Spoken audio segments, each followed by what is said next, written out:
Hello, hello, hello. Hello, Untitled.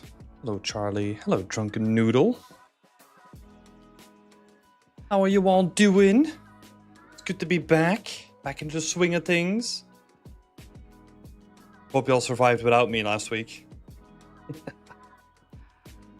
Oh, God.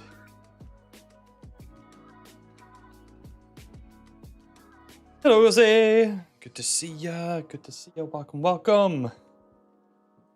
Boobington. Hello. Lovely to see so many people jumping in. We're gonna get started here in just a minute. How many people do I still need to give some notes to? I think we got pretty far this time around. So, for people that are new to this, usually what I'll do is I'll make notes. I'll make notes of what I'm going to be talking about for each person, but I think we missed a couple of people. 2, 3. It's not too bad. Oh no, it's going to be 4. Dang it. Dang it. I need my feedback. My fix of feedback every week. I'm sorry I let you down. Feedback fix. Oh my god, it makes it sound so bad.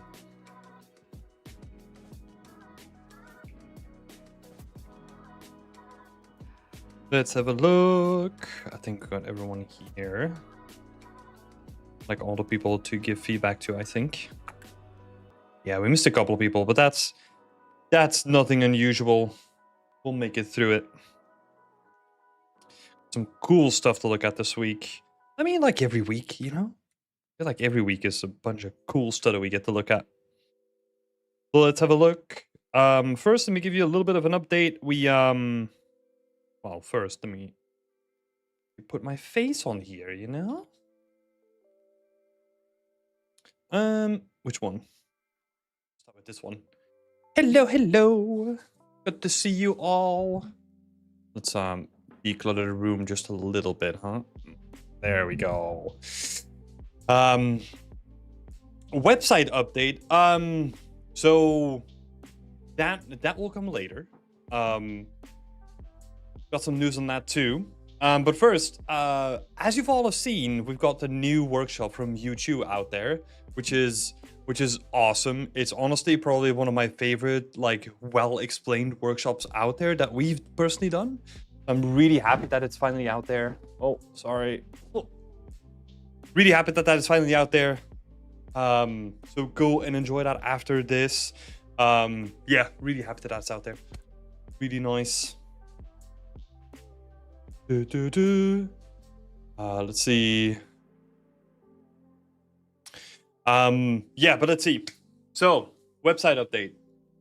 I have basically been working on the website non-stop.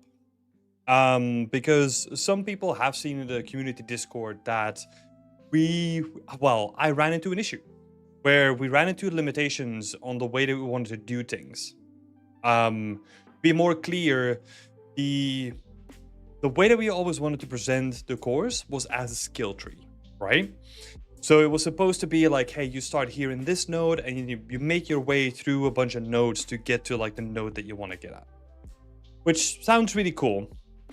But you really quickly run into a limitation with just how the systems worked on the website builder that we use. Also, it doesn't make sense to then ask like a programmer to build it for us necessarily at this point when it's not proven. So what we're going to be doing now is we're going to simplify the whole process a little bit. I still want to keep the chain. So like the chain of like lessons that you have to follow in order to kind of get to a goal. So that's not going to change. We're just going to change it to like sort of a different format, a little bit more familiar to what you potentially see on like other websites as well. Honestly, it's honestly not a bad thing, because with this, we also have we're also going to have a way cleaner look which is a benefit. And also, we can easily adapt this to be mobile friendly and all that kind of stuff too. So I think it's a benefit to everyone, and also the usability of it is going to be like way quicker. So yeah, I just wanted to throw that out there. I'm not ready yet to reveal it. I think honestly, I would love to reveal it as a new update to the dashboard, because the way that we're doing things now is that the academy stuff, so like the Beyond Extent Academy is what we're calling it, the working name at least. How that's gonna work is we're gonna be doing a whole redesign to that, but we're also gonna be using that design to then do our dashboard that you're all familiar with. So if you log in, you kind of have your own dashboard. That's going to follow the new formula as well. So you will probably see that in the near future. But yeah, enough about website updates. That's not what most people are here for. It's good to see you here, Lily. Good to see you here. Hello, Coffee. Hello, Slate. Hello, Major Tom. Good to see you. Sounds great. Yeah, honestly, been working a lot on that. So yeah, I'm honestly excited. I really like the way that it's going. But more on that in the future. The other thing that happened was, of course, I wasn't here this week or like last week, because I was at Gamescom, and it was awesome to meet a bunch of BE people. Some of them were roaming the hall. Some of them actually came to our it's not our first get together, but it was a game artist meetup that I co-organized with two of my friends. So we got together, organized a space for us. We had space for 70 people, which was like fully booked on the first day. We had 70 people show up. It was freaking amazing. We have a waiting list of over 100 people right now, giving us like a really good indication for the amount of people that we can expect next year. So we're already in discussions with how much bigger we're gonna go, or like what kind of crowd we can expect next time, which is amazing. I've had a really good time, honestly. It was so much fun hanging out with so many new people, mingling, talking to people. Like there was people from, I don't know, from all over the place, you know, like different places, different seniorities. Like it was really nice to just talk to a bunch of artists that on the one aspect they were trying to get in, and then on the other side they were trying to see what their next step was going to be within the industry, you know. Super cool. I'll be there next year, provided I still want to be in games at that point. Oh, don't say that. I mean, you never know, I guess. But yeah. So yeah, next year we're already talking about like what we're gonna do next year. We hope to announce it way earlier. And I think it's highly likely that we will do it on the same day even. So like the Wednesday of Gamescom, which is planned to be the 26th. But more on that in the future. We'll let you all know when we got like a confirmation on the final date. Yeah, that was awesome. Other than that, I've been running all over the place at Gamescom, really. So Gamescom, you kind of have DevCon, which is like 2 days before it. That's purely for developers, right? It's talks, it's business, it's all that kind of stuff. And then you have Gamescom, which is like straight afterwards, which is like from Wednesday until Sunday. But Wednesday to Friday is when the most interesting times, because there's business still happening while there's also commercial stuff still happening too. It's like a nice mixture of the two. So yeah, I did DevCon for 1 day. I wanted to check that out. There was like a big fuck up with like the tickets, because apparently the ticket that I got, which was like a combi ticket for DevCon and for Gamescom at the same time, it didn't include any of the talks. So I went to DevCon and saw absolutely nothing, which was fucking amazing. Oh my god. What a letdown that was. Yeah. I think Develop Conference. So Charlie is saying, I think Develop Conference tickets are way too expensive for the value that you get. Well, it kind of depends on how you define value, right? Because value is personal. So, DevCom, I think actually is around the same price as DevCom, I think. So DevCom is actually around the same price as Develop, I think, around like 799. But you can also just get a content pass and watch like everything online for like 200 quid and still get access to the conference and all that kind of stuff. I think maybe even Gamescom is included in that. What I don't really go for the talks themselves. I don't really care too much about talks at this point. What I was there for was to make new connections, to network, and to hopefully expand like our roster of people that we get on for workshops. So currently, it was really fruitful for that aspect. We're currently talking to around like 10 people that I've met that are interested and that have like some sort of like, we have some sort of thing going on where maybe we'll get them in the future. So that's cool, and that's mainly the reason why I went. Talked to a lot of recruiters as well, because obviously the contract is running out in like a couple of months, so I want to get on top of that too. So talk to recruiters from Larian, from DICE, and a couple of other studios as well. It was like a really good mix, even though like it was just really just, sometimes it felt like headless chicken, just like running around, like trying to meet with people. I also talked to like multiple sound designers, one of them my friend, one of them a new connection, which we're doing that for the purpose of potentially taking the team challenges to the next level, maybe getting like some sort of collaboration going there, like that we get like a unique score or something like that. That would be sick. That is basically the reason why I went, just like seeing that I could talk to as many people as we could and just throw some ideas and see if they wanted to like engage with that at some point. And I think for that, it was like, yeah, a massive success from my side. That also meant that I barely saw any games. So from 12 halls that you have in total, which are like a massive expo size halls, I think I only saw 3. I don't think I even entered like the other ones, like at all. From like the really big ones, the one with the big boots, I think I went to 1. So I saw Ubisoft was there with Anno. I saw Farming Simulator because obviously they're always going to be there. What else did I see? Path of Exile 2 was there. Their booth was looking really cool.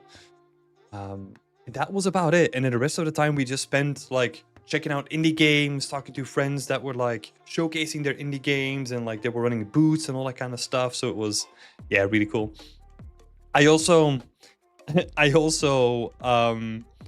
was trying to sneak my way in. I was doing some, let's call it market research. So I went to the educational section, and you have like all these online boot camps or like schools that are like trying to pitch their curriculum to students, right, at Gamescom. So I went in there pretending to be a student, and I was like, "Hey, I'm interested. Can you give me some advice?" Never even asked my name, never even asked me what I did. They just went into like, "Okay, this guy is interested. Let me give you the full spiel. This is what we do. This is how we do it. This is how we organize stuff. This is how many people we have. This is how much it costs," and like the whole spiel. And I was just asking the question. I was like, "Okay, so if I want to join you guys, like how does that work? Like the onboarding process, you know, like is it a Zoom call? Like how does that work?" And they gave me like all the information, and I was just like, okay, making mental notes and being like, "Ooh, that's cool. Maybe we can do that too." So that side was really funny. Poor guy though. At the end, he asked me to like sign like a piece of paper with my email address, right, to get in contact, and I was like, no thanks, I'll reach out whenever I want you guys, you know, like so that was really funny. I mean, to be fair, like most of the stuff that they were doing, like it's nothing too out there, right? They have like an onboarding Zoom call, and then they have like a workshop that is paid, and then that workshop is meant as like an enrollment to get you into the course and all that kind of stuff, right? Damn. Let's see in the chat. Guillaume is saying, I went to game camp in France. I've actually been seeing some of their talks, like the translated ones. Well, the translated ones are good, or the ones in English are good. But you have like those auto-dubbed ones on YouTube now, and they freak me the fuck out. So I'm kind of staying away from those. But yeah, you want to meet people one-on-one. Yeah, I feel like so. It took me a while to kind of figure out how to maximize like a conference though. Like the first time we just went, or like the first time I went, it was just to check it out, you know, to get a vibe and to see how this thing worked. The second time I went, I got a business pass, and then I checked out that whole business area, how that worked. And now I feel like I'm kind of getting to grips with it somehow. But yeah. Like you're saying, Guillaume, at Game Camp, there's a specific app with an A and B agenda to help you meet other professionals. That was super efficient. In 2 days, I met 11 people, devs, 3D artists, and game designers. Yeah, so Gamescom has the same sort of app, right? So they have their own scheduling system. People can book meetings with you and like talk to you directly on the app. And then as soon as Gamescom ends, like the app just dies, you know? It's just dead. There's also like Match to Meet, which is like more of like an international app where if you're doing multiple conferences, you just sign up for a year. It is paid, but apparently a lot of people are on there. What I tend to do is I tend to just on LinkedIn primarily, I tend to refresh my feed like once a day. I look for the tag Gamescom and I'll just look at like the last 24 hours and I go through all the posts. If there's like recruiters or interesting people that I want to talk to, I'll just reach out and send them a message. Whether that is on the Gamescom app or LinkedIn, it kind of depends. Like sometimes you know that people are really active on LinkedIn and you just send a message there. If it's more professional or first outreach, I tend to do it to like the Gamescom app. But it was kind of just like a mixture of the two. A lot of people also don't know that the Gamescom app exists, so they kind of ignore you there, but then send you back like a thing on LinkedIn the next day, so it gets really, really messy. So yeah, after a certain point, what I was trying to do is I was trying to keep track of like all the stuff that I had organized, and it kind of went a bit crazy. Because yeah, at a certain point I had so many meetings back to back, or like so many people that I wanted to meet back to back, that they kind of ran over each other and it just created like chaos. But yeah, I mean, I'm still figuring it out. And like Slade is saying, already dying to study environment art, now we need social skills. No, not the social skills. I mean, it's not too bad. It is actually amazing what you can do by just talking to people. Like how many doors that opened up. What do you end up talking about in one-on-ones? So that's a good question. So it kind of depends, right? So most of the time what I was doing is I was pitching people to do a workshop for us, right? So in that case, a talk would just be like, okay, I looked at your portfolio. This is what we could do. I know you just did a talk on this. Maybe we can do something around that topic, but I also want to leave it up to you, right? Like if you have something that you're really interested in, let us know, and then we can kind of work out like how we can work together. So for the most part, it was that, like pitching the idea, doing some very quick negotiations, right? So that they can see that we're not doing it like unpaid. We take them seriously. We pitch them kind of like a range on the price that they can expect. And then usually what happens then, I'll say, hey, if you agree to this, let me get you in contact with Evelyn, right? Like our workshop lead. That's usually what it came down to. But there are also other talks where it was just like, oh, just meeting with people from BE, right? Like just meeting up with them, just having a chat, like talking about like indie games, stuff that you saw. And there was also like the meetings with sound designers were just like, what did they do? How can we work together? Like it was kind of like a mixture of like business and pleasure, I guess.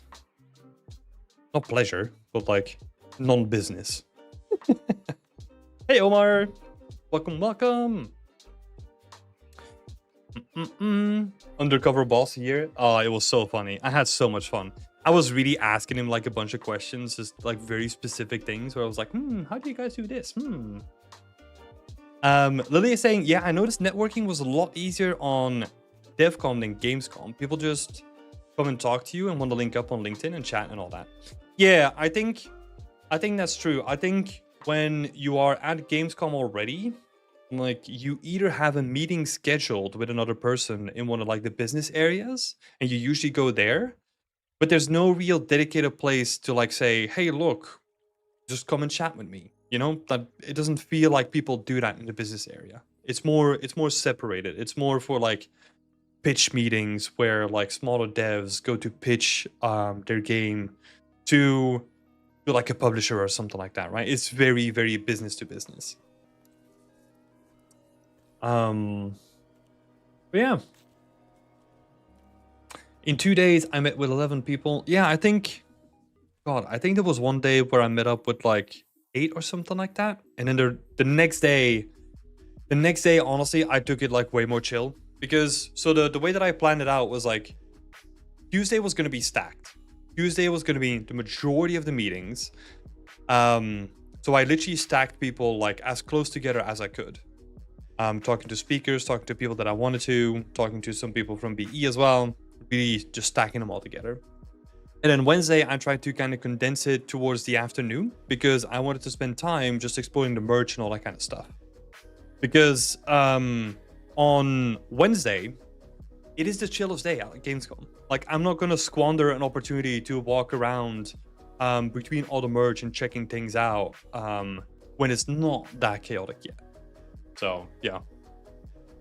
I think for next year, what we'll do is we'll announce the meetup way earlier. And then if people want to come, we'll also set up like a Gamescom survival guide or something like that. And like, I'll try to condense my little tips and tricks in like one guide to help other people as well. Because there's some really nifty stuff. Like, for example, you get your public transport ticket included with your Gamescom ticket, so you can just take the public transport wherever you want to go inside of Cologne, which is like really nice. Yeah, there's like a bunch of cool stuff like that. A guide would be so helpful. Yeah, because I mean, there's a ton of guides already out there, right? But they're so scattered, and they usually just get mentioned like the week before by some random guy that is like on LinkedIn, right? Because also there's like a bunch of after parties happening all the time too, but they're not really advertised. So I just ended up like signing up to this random Google Calendar that has like all the events like packed into it, which is really cool. But then you have to pay attention to like when those events open, if the tickets are still available, all that kind of stuff. So Guillaume, that's a good question. So is there a way that as Beyond Extend we could have a cheaper price to come down to Gamescom? I don't think so. That's the issue, right? Like, Beyond Extend is not recognized as like an official school, so we cannot get you like student pricing. But maybe, who knows? It would be something worth checking out though. Like, I would love to chase up on that, and maybe we can get something going.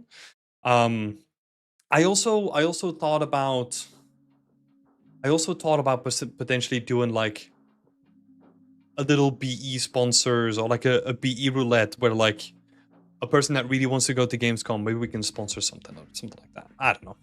Just all thoughts. Yeah, it was hard to find all the after parties, and most tutorials I saw were like, get Throat Candy, have cash on you, but I feel like I haven't seen somehow to get the most of networking. Oh, okay. Yeah.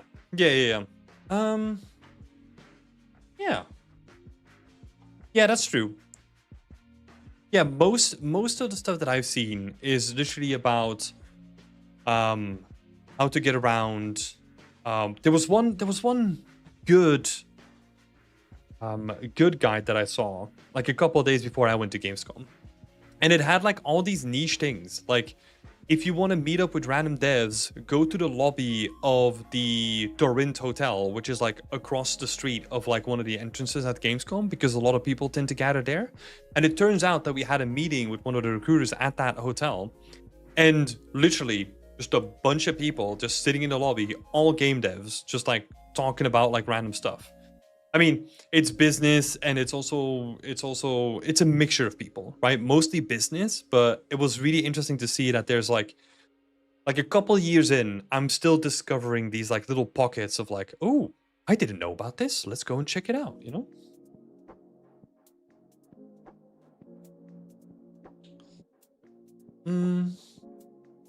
Because my game dev local organization got a specific price, half, that was very helpful to Game Camp. Oh, nice.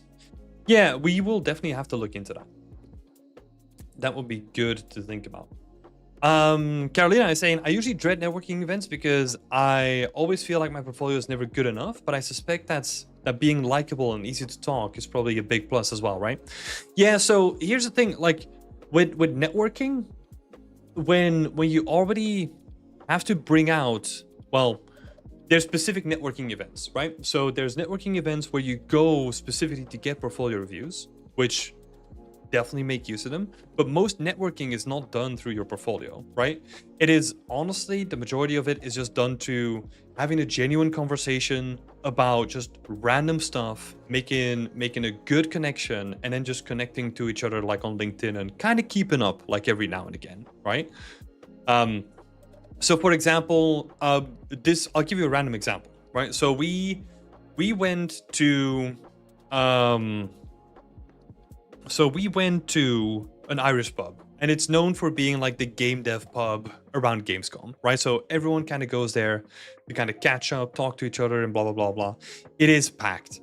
Usually we go there like late at night when there's like a little bit less people. We ended up talking to just a random guy at a bar, you know, just like chatting shit, talking about random stuff. Later on, we discovered that he was like the executive producer for a company, and he was sitting in like pitches the entire day about indie games that wanted to get like publisher funding. Talking crazy, you know, like you're just chatting the shit with this random person about like a bunch of random stuff. Like we were, trust me, we were talking about like the randomest stuff, and then somewhere through the night we were like, oh, what do you do? Like, I'm this, blah blah blah, and they were like, oh yeah, I'm this. And it was like, oh, cool. That's cool. But like the whole pub is literally filled with like random people that are just like there to like talk to each other. So yeah, that was really cool. I got to hear some of like his stories because not to get too specific, but he was a doctor before, then decided to make a switch into game dev. Then he got into producing, and I was an executive producer, listening to pitch. You know, like it's kind of a crazy story.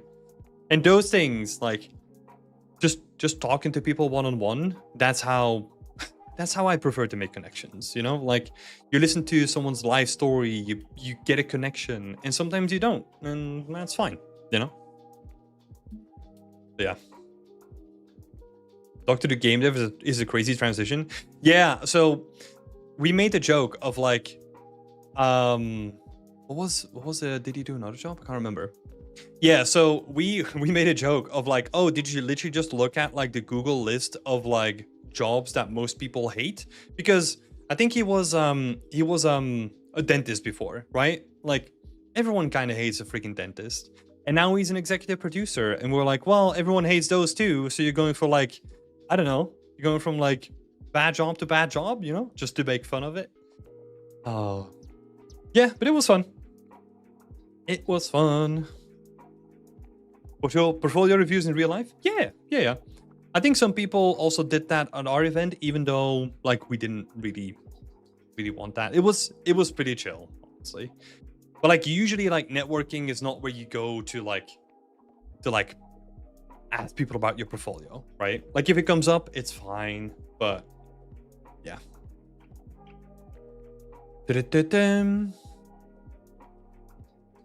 Let's see.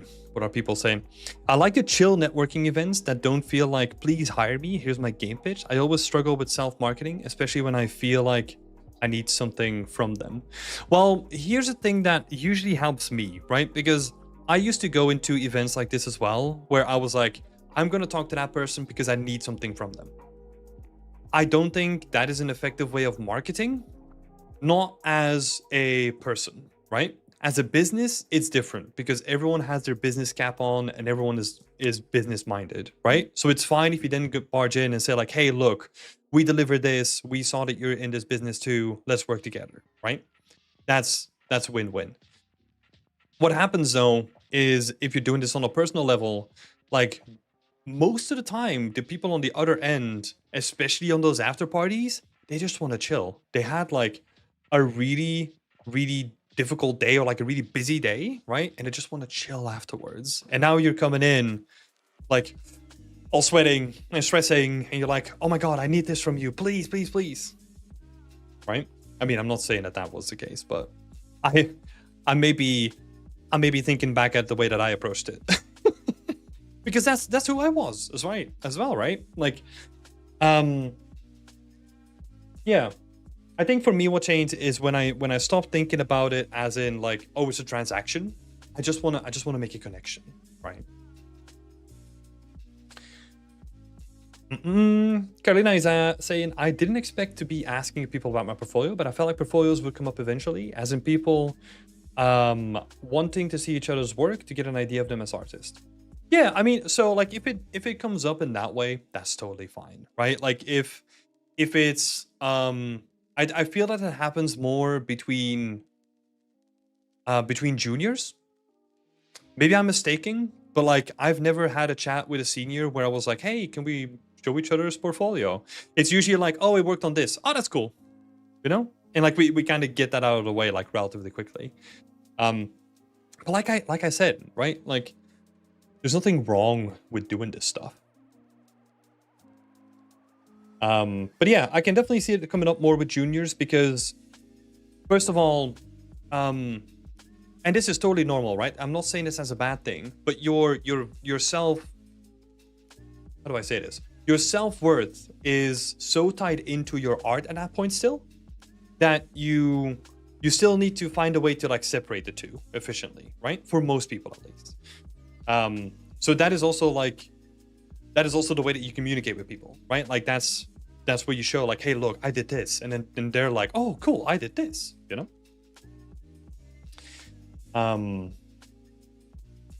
Yeah, let's see. I didn't realize portfolios would be this much of an afterthought about it being so much more about connecting with people. Yeah. Yeah, you have me thinking now. I mean, this is the fun stuff, right? Like really thinking about like how you would like, so as a junior, how would you get the most out of an event like this? Because I don't know.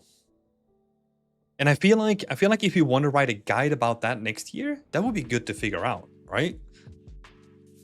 Because for example,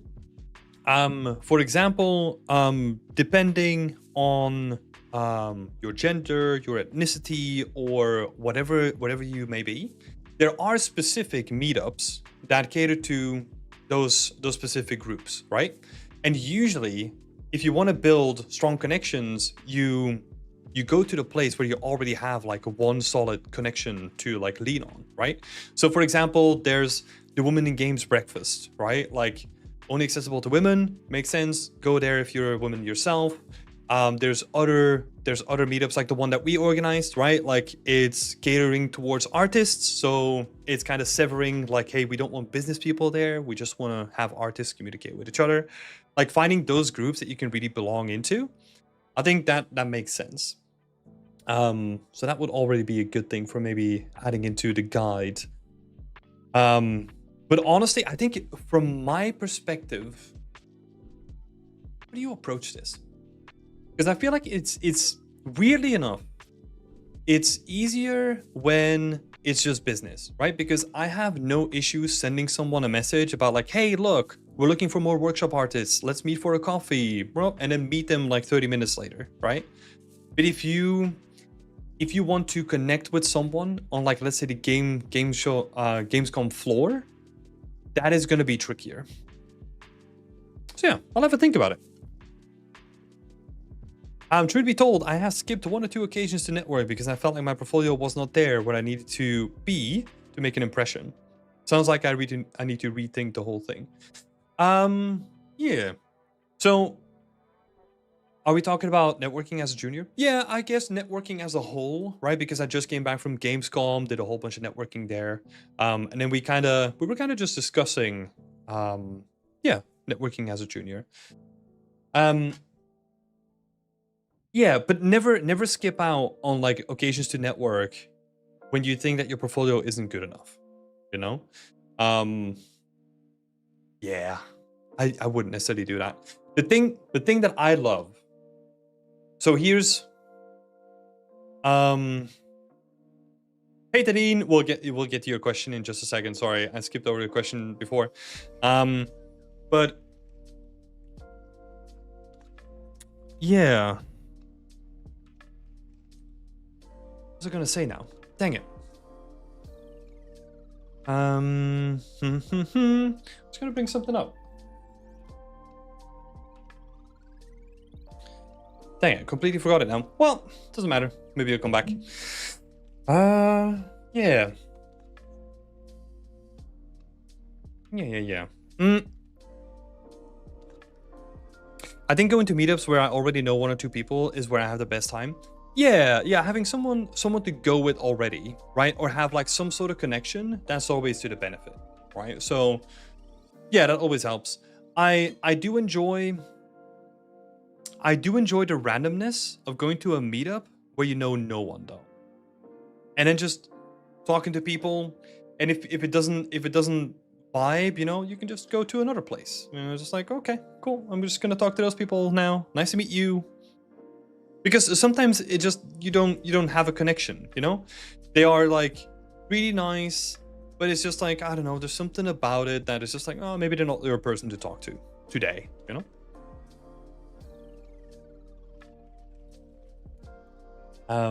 Drunken Noodle is saying, I've only been to Develop Brighton this year, but I met up with a friend there and really helped to make it less overwhelming. Yeah, that makes sense. That makes sense.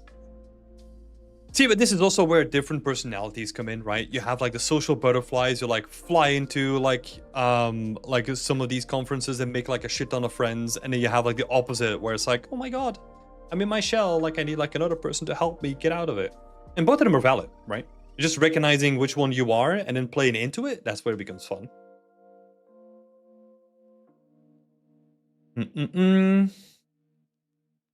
Going in completely blind and not knowing anyone sounds both scary and fun. Yeah, there's something about... To me, I'm still stressed, right? I'm still stressed. I just want to say that. Like, I'm still like, anxious to meet, like, new people. But it's because I know that there can be something, like, so beautiful on the other side that I don't mind doing it anymore. Because... I mean, that's also why I sit in, like, voice chat, like, so often, right? Because I like talking to random people, because you don't know who's going to show up. It's beautiful. Hey, Jeremiah, good to see ya. Coming to the pub night tomorrow? Probably not. Probably not. Good to see you, buddy. How are you doing? Let's see. Let's get the question from Tadine out of the way. If anyone else has a question, feel free to post it in the chat. I also do realize that we're freaking ranting for like 45 minutes already. I promise we're gonna get to some feedback tonight. But hey, I don't have work tomorrow, you know, so we can take it chill. So question from Tadine. Mid-environment artist who is already in the industry as a contractor. How can I navigate the industry? Well, it depends on what you want out of the industry, right? Like, are you happy at your current place? Where do you want to go? Like, because depending on the direction that you want to go, like the goal, where we're going to have to talk about different things, right? So it's a good question, but it would be helpful to kind of know what the goal is. Because you might be the person where, well, I'm assuming you're not because you're asking the question, but you might be the person that is like, hey, look, I'm loving it at my current company. Like, I don't want to leave. That's fine, right? If you have like a goal or want to work something or work for someone or work on a game that you have in mind. Happy right now, but I guess once the project will finish, I'll probably be laid off. So in that case, look at the signs of, first of all, the timeline of the project, your contract and when it ends, right? And then, I mean, I'm on a contract as well, so I'm going to be running out in like 6 months. Just put feelers out, you know? Talk to recruiters, talk to people, get the word out there, maybe do a little bit of portfolio work, maybe spruce up your resume, and get back on the road, you know? I mean, it sounds so simple, but yeah, I'm literally doing the same thing. It's not simple. It's just you gotta, yeah, you gotta get into it again, right? I've only been to Dev Brighton event this year, but I met up with a friend. Oh yeah, we read this already. Make it less overwhelming. That's cool. Alejandro is saying, slight story. When I started out last year, I networked with someone at Riot and it went great. Don't let your current place hold you back. At the end of the day, everyone understands and is happy to help. Yeah, exactly. Oh, I remember now what I was going to say. The thing that I absolutely love. So, okay, story from my side, right? I met up with a person this year at Gamescom that I never seen in person. We talked, but like the last time we talked was a long while ago. And yeah, we got together, saw each other for the first time, had a really good time chatting. Honestly, I wanted to stay longer, but I had to run to another freaking meeting. Had a lovely time chatting. And the reason why I say this is because that is literally a relationship, like a professional relationship that has been building for like the last 8 years, you know, like 8 to 9 years. Because I completely forgot about this, but I in the beginning I helped him get like an interview, or helped him at least talk about like the company that I was working back then, because he was interested in joining. He decided not to take that job because he had a more interesting offer for him, so he ended up moving there. But you know, like those like connections, you know, like 8 years down the line, where you finally get to meet that person and you're talking about like the good old days, like your friends, like for a while, like those things you can only get if you put yourself out there, right? If you put yourself out there, you start talking to people, you send messages on like Twitter or whatever, and then you get yourself out there. And that's what I love, right? Like, so that's also why I'm freaking excited. Like all this stuff that I'm doing now, right? All the Whip Wednesday, all the help that I'm giving to people. Oh my god, I sound like I'm tooting my own horn. That's not the thing that I'm trying to do. But like, if you give your time to people growing up, there's so many people now that I helped, like ever so slightly to help them on the journey to get into the industry. And now I'm talking to them and they're like seniors, or they're like leads, or they're like at a company, they're really happy, you know, like that is beautiful. And you never know like where the conversations that we're having today, maybe even from this freaking chat, right? Like where that's gonna end.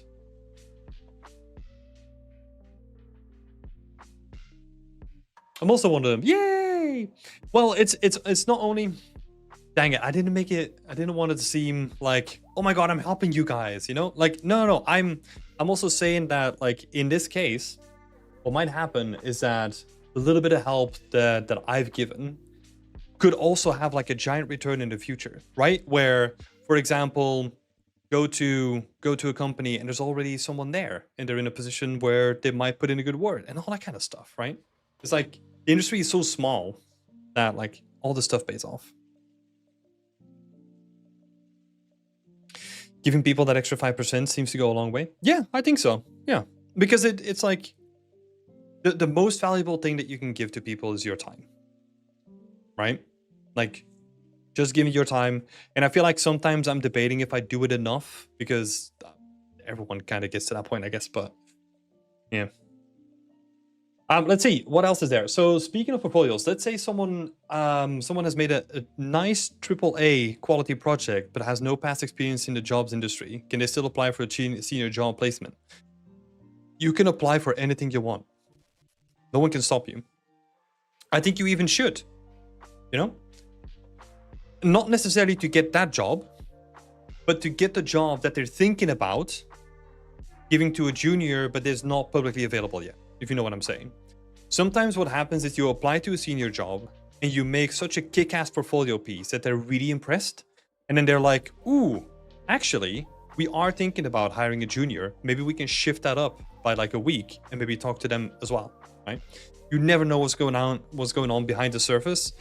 So it might as well, I don't know, might as well work out. So do you think 3 months before the contract ends, I should be applying and be out there again? That is up to you, Tadine, because this goes so deep where it depends on your contract length, if you are on a visa, if you have dependents, if you have savings, if you have... There's so much stuff there that I cannot make that decision for you, where I'm going to say that, oh yeah, 3 months in, move off, right? That is a decision that you unfortunately have to make for yourself. Like when the best timeline is so hyper personal that that's gonna work for you. Like I said, read your contract, figure out how long your notice period is, right? If you are thinking about that, that would be the first thing to do. And if you're fully remote, it kind of depends on what you want to do next, right? Charlie is saying, do you have any recommendations about how and when to reach out to people directly? Yeah, I'll give you a template. Are you ready for this? Hey X, where X is the name, right? I've been following your work for a long time. Been really impressed and really inspiring to see all the work you put out there. I was wondering if you could give me 5 minutes of time to give me feedback on this little piece right here. Share a link, be done with it, right? That's a transactional email. Or like even on LinkedIn.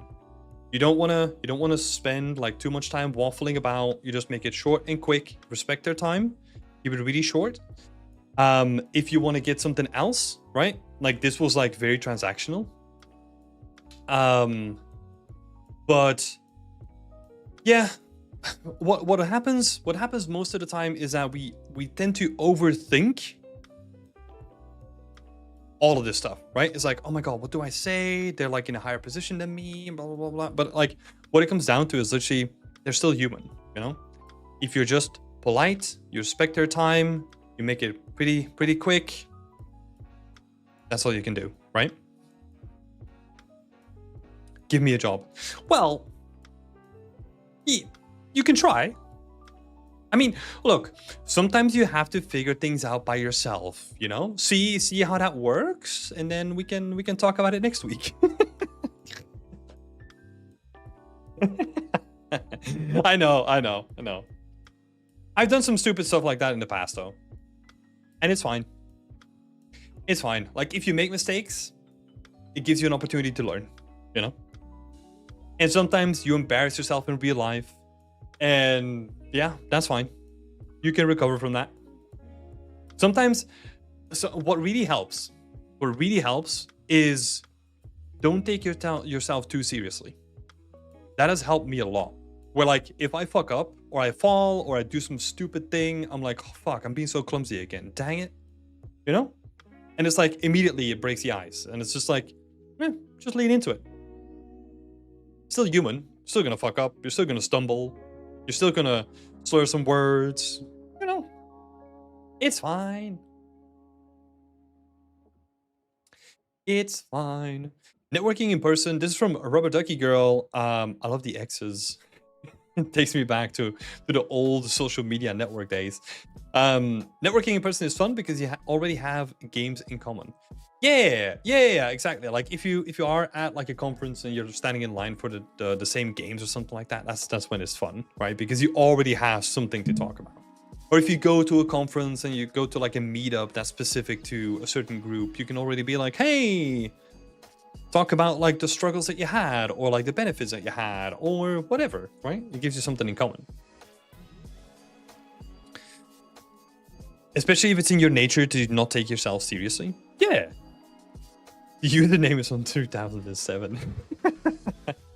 I sort of had the same. So I had X, well, it was basically the same setup as you, right? Like a big X, small X, underscore, man in a can, and then small X, big X. That was my username on one platform. But hey, now you know. I feel like asking if they're hiring and what they'd be looking for is maybe more tactful than directly asking for a job. Yeah, so that could be a good way of doing it, right? Like what I tend to do is when I know that a company is hiring, I'll reach out to either people that I know or people that I know through second connections, or let's assume that I don't know anyone, right?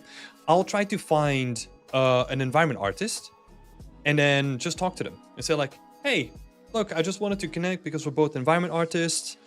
Maybe you can give me like some insights on the company because I'm thinking about joining because I saw you guys had an opening. Would you be open to have like a call for like 30 minutes? And then next time we'll see each other, I'll give you a beer or a coffee. You know, kind of throw some like some fun stuff in there. Yeah, it's fine.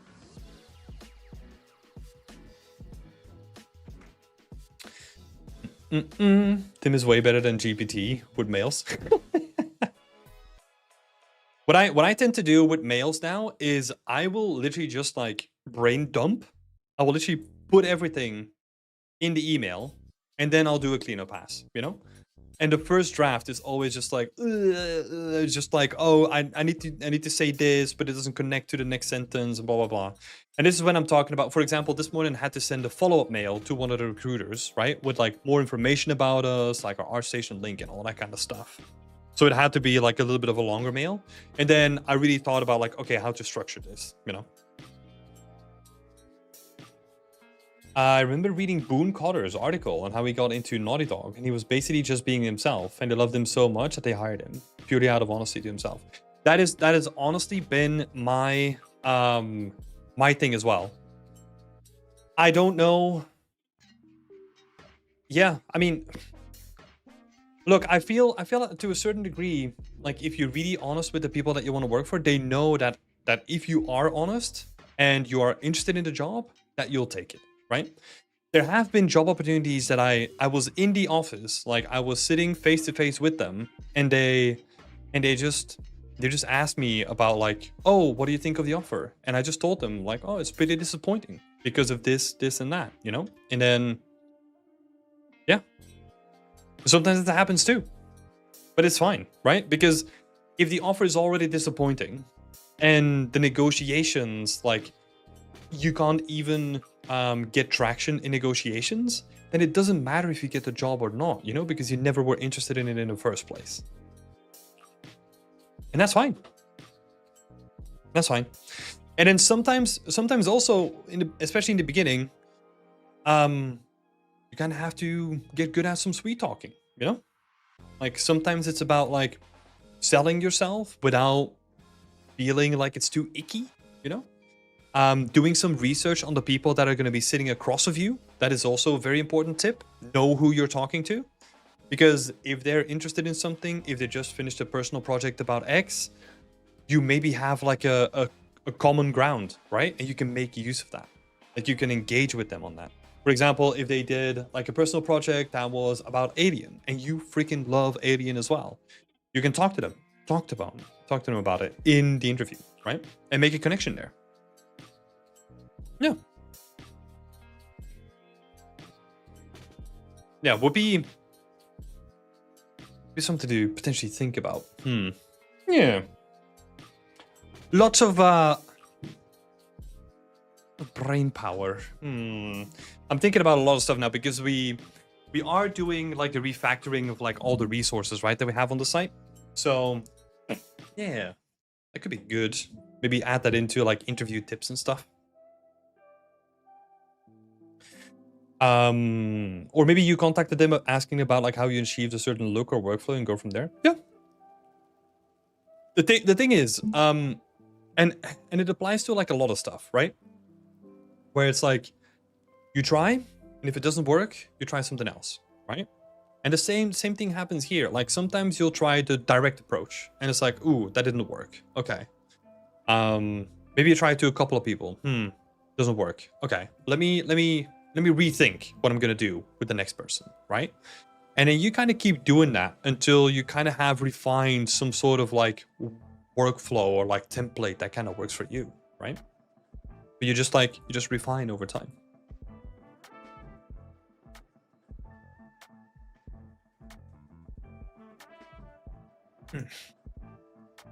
Trial and error, just like anything else. Yeah, it really is. It really is. I mean, we're also going to be talking about that in just a minute, right? Like with all the feedback. Like a lot of the stuff is just, hey, if you don't know what to do, do it. And if it doesn't work, do it differently. I mean, it's super simplified, right? But that's roughly the way that I approach like most of the stuff that I've ever done.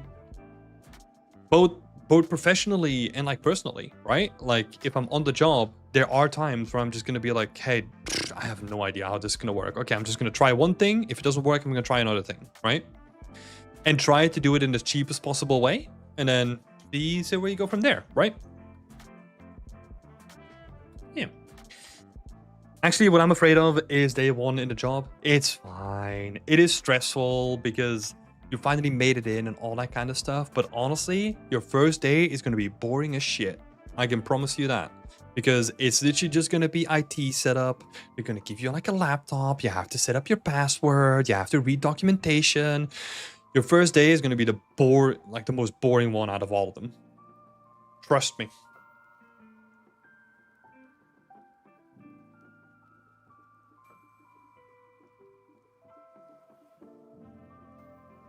Still get paid? Yep.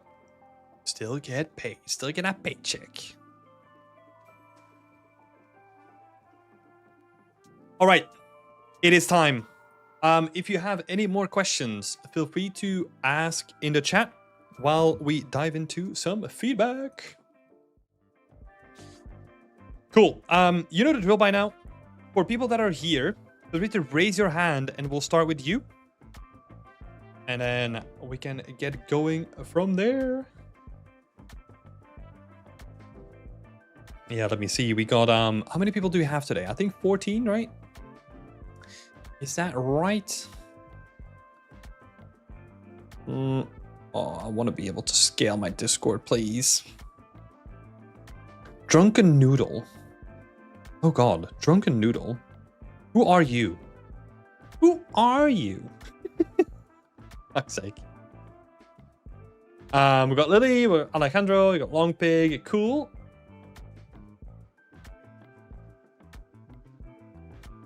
Drunken Noodle is a great name. Yeah, I know.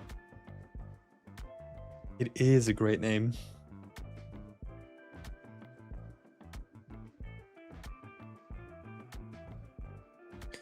Yeah, I think I do need your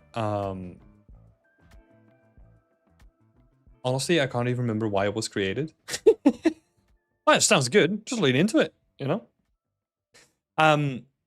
Is this you, Drunken Noodle? Like Odlo? Is that the person that I'm connecting with? Sam F. Oh, there we go. Sam F. There we go. Okay. Nice one. Thanks, Sam. That is good. I didn't prepare any notes for you yet, but we're gonna figure it out on the fly. Let's go. Let's have a look. Where are you in the list? Where are you? Oh, there you are. Fantasy Medieval Gothic Tomb. Okay, cool. Drunken Noodle actually looks like a really tasty dish. Yeah. How do I raise the hand here? It's fine. Like, whatever, if it's raising a hand or if it's like me or whatever you need to do, like feel free to do that. But that works. That works out big. Cool. So Sam focused a lot more on lighting today. Decided to align it with more of a moonlight's cold glow, but also pockets of warmth here and there. Not sure if it's too warm. There's also a few areas that now let the moonlight through, which have made it easy to highlight the main statue at the end. The place is more or less in ruins, so that totally works, right? Very much open to feedback, but definitely how the lighting is going. Cool. So it feels like you're going a little all over the place, right? And I'm saying that just in terms of, so we had the last iteration that we looked at, right? Like more orange themed, like very morning glory, very upbeat. And now we almost flipped it like completely opposite, where it's like very dark, very depressing kind of thing. Maybe with like a little sprinkling of like hope with all the candles. But then you had the green one in the meantime as well. Yeah. Which one do you prefer? So we had blue, we had green, or we had orange, let's say. Which one do you prefer? Because let me get some images up here, right? Just to make a comparison. Leaning towards the cold blue. Okay, that's good. We can work with that. Let me just do a comparison here. Need this guy? Him? Yeah. Let me just hide him behind here. We'll keep you as a backup. The green felt too sickly. Okay. Cool. That's good. We're getting some good context from that. So I kind of just went with it. Yeah. No, that's fine. Sometimes you have to do what you have to do, right? What I do like, so we're gonna keep the colors, right? What I do like is how you get like a nice separation between the background in this one, because we have like the orange light kind of selling it, right? Whereas in this one, we don't really have like a strong separation between the two. It feels like a single scene. So we can solve that by basically what you mentioned before, right? Like those pockets of orange, we want to condense them and put them more towards like the back, so that we get the same separation, just with a different color scheme, right? Because if you prefer the blue, totally fine. I get your concerns about being too sickly. If that is not the way that you want to go story-wise, totally fine, totally understandable, and I agree with it. But it would be nice to instill that same separation back into it, right? So that we get the orange glow like behind here again.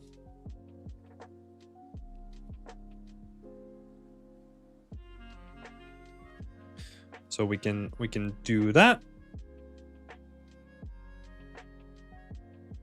Green is giving me the feeling of the churches in the plague years. Yeah, exactly. Yeah, it really leans into like the plague kind of morbid, like sick kind of angle, right?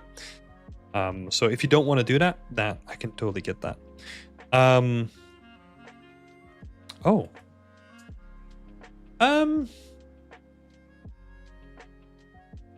These grates are interesting. Sorry, I just got distracted here. They look modern. Almost too modern. Question mark? I'll leave that to you. Cool. So if we get that separation back, because I really like the framing of this. Like the framing of this shot really works. It has contrast, right? Like you can clearly see that you have a separation between like the background and the foreground, which is beautiful. So yeah, instilling the same here could definitely work in your favor. Let's see what else. You said that there were a few areas that now let the moonlight through, which made it easier to highlight. Yeah, that is true. Even though, like, what is also different compared to these two guys is that, make some notes. So, one, we talked about separation, or let's be specific, color separation. So this helps us define the focal point, right? It helps us define the area around the focal point, which which is what we want. We want that nice separation. A second thing that I want to talk about is the atmosphere, because they kind of go hand in hand in this shot. But that's also what you can see here, right? If we remove this for a second, this shot is way clearer because there's less atmosphere and it makes the scene less muddy. Whereas right now, because you kind of have like the fog basically becoming like pretty strong from this point, like a layer, you got the fog basically coming in like pretty strong from this point, which makes it so that like all of these values, all of these colors, they kind of blend together more. I think if you wanna do something with the atmosphere, what I would probably do is kind of just have it very specifically on like the main character with like the moonlight, right? So you have like, I don't know, a god ray coming in that kind of is highlighting like the statue itself. We kind of keep the atmospherics more to a minimum and a bit more subtle. What you could do here is, instead of having the atmosphere in the distance, we can have the atmosphere basically coming from like the floor. So we have some ground fog. So we want to reduce the fog in total, and then maybe do more of a ground fog instead. And then with the reducing of the fog, we kind of want to replace it with we're going to replace the fog with a subtle god ray or something like that, right? Something that we can still use it to frame the statue in the back, but it's going to be more subtle than what we're doing here. Because even this is a great example, right? All the values are kind of blending together because it's all just going to be gray, and then the fog itself is also grayish, bluish. So like all of it is starting to blend together a bit. Could leading lines help here, or do you think the existing path guides the eye well enough? Yeah, I think honestly having the framing, especially in this case, is done really well because all the elements are working really well together, right? We have the path, obviously takes you straight there. There's no distractions. Where it gets like a little bit muddy compared to this one is that we have all these distracting elements to the side as well that we didn't have before, right? So these windows, the contrast between the foreground and the background, between the fog and the pillars, and it's all just, it's adding more noise to the scene where we don't necessarily want to introduce noise, right? Sometimes KISS is a good principle to keep in mind. It's keep it simple.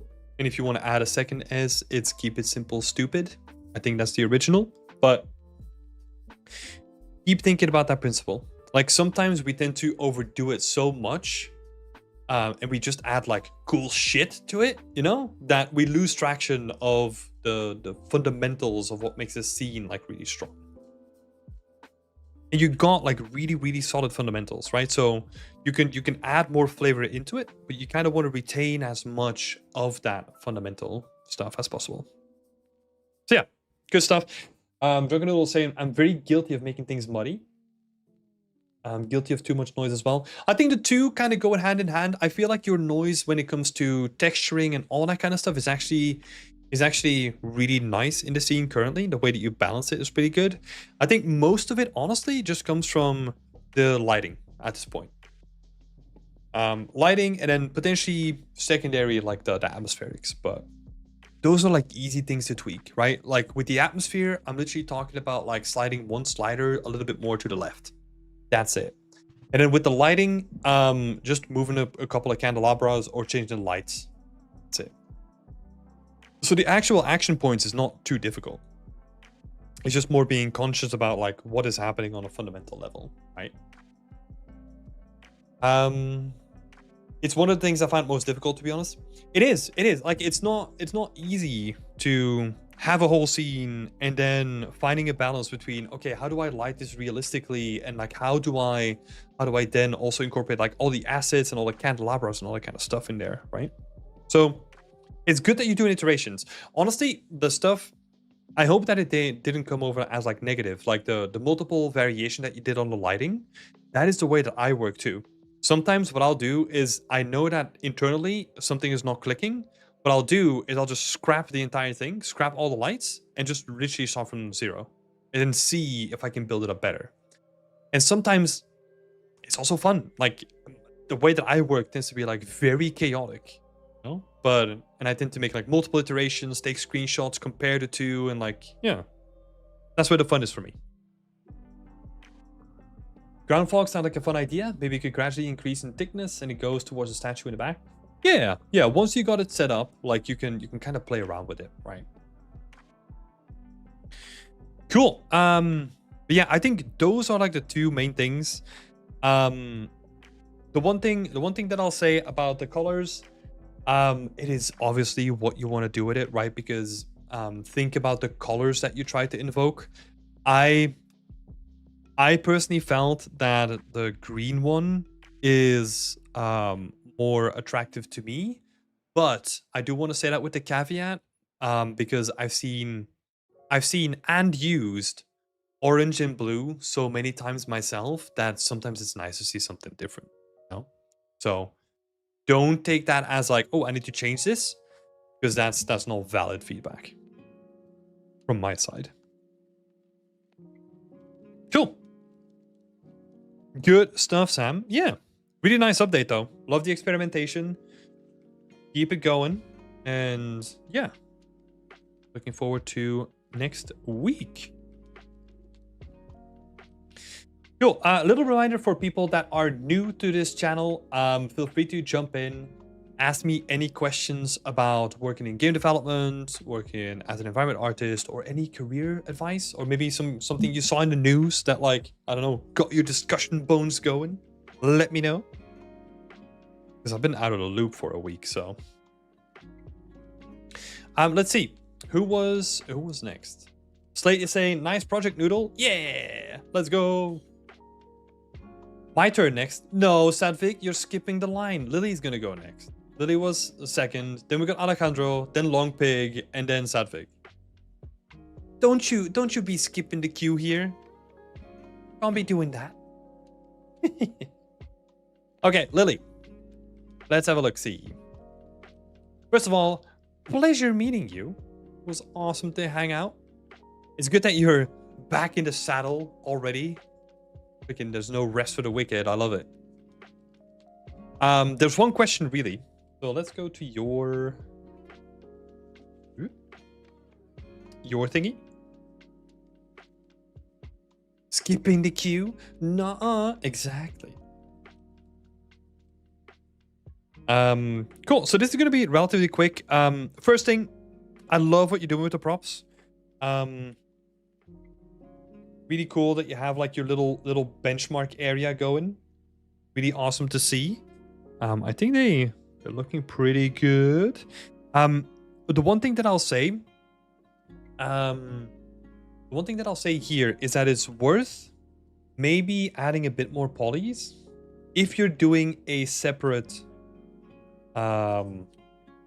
presentation, right? If these are going to be like if we're treating them as hero props, then it might be worth adding some more geo.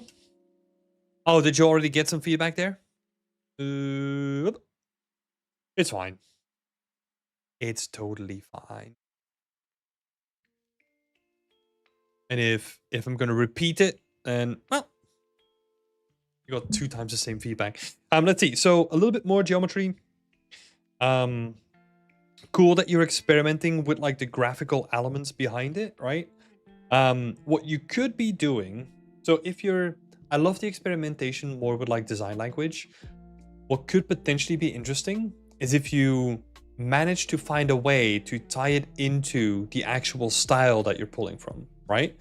So like some Art Nouveau, like basically using Art Nouveau as like a baseline to kind of guide you for what you want to do in terms of elements, right? Because this feels like an artistic brush, which might work for something different, but maybe not for this one. It's more like a call for experimentation, but yeah.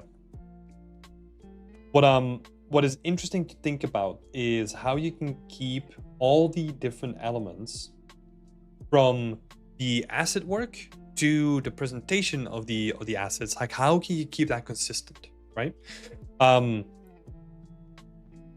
Let's see. It's gonna be a deviation. I'm just wondering if I'm gonna find something real quick. Thanks, Fear, for popping in. Let's see. Because I got the art book from Arcane here, right? And like a lot of this, especially in the style that you're working, feels like it's very regal, right? It's very, very ornate. So leaning more into that side. Because if we're thinking into Arcane terms, this feels more like it's what's her name again? Girl with the blue hair. The wacky person. It kind of feels like more that artistical intent, right? Where it's kind of like chaos, and it doesn't really fit like the two together. So that could be just like a thing there. And you could also reuse some of those elements too for your presentation for the main scene as well.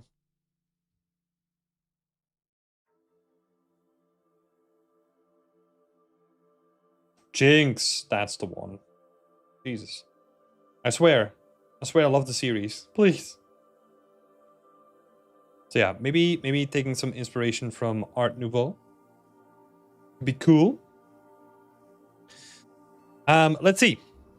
And then your next question was specifically on the transparency on the bottles, right? So we have these bottles in the back here, and you kind of have some very, very pixelated bottles on my screen. You kind of have these guys. I know that I told you not to use transparency for the majority of the scene, which I think is still valid.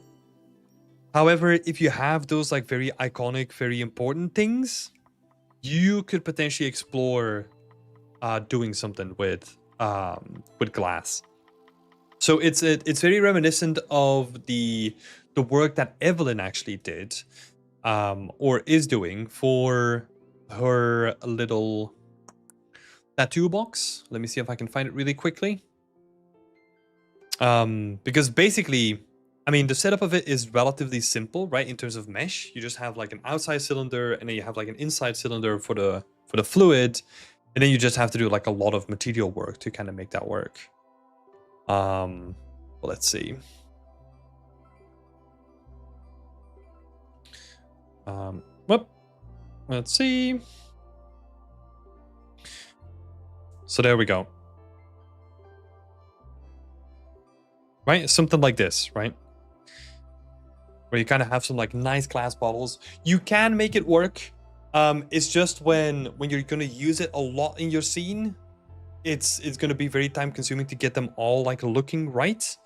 And that's basically why I said like, oh, try to avoid transparency for majority of your scene. But for something that is worthwhile, like the thing that you're doing, yeah, there's no escaping it, unfortunately.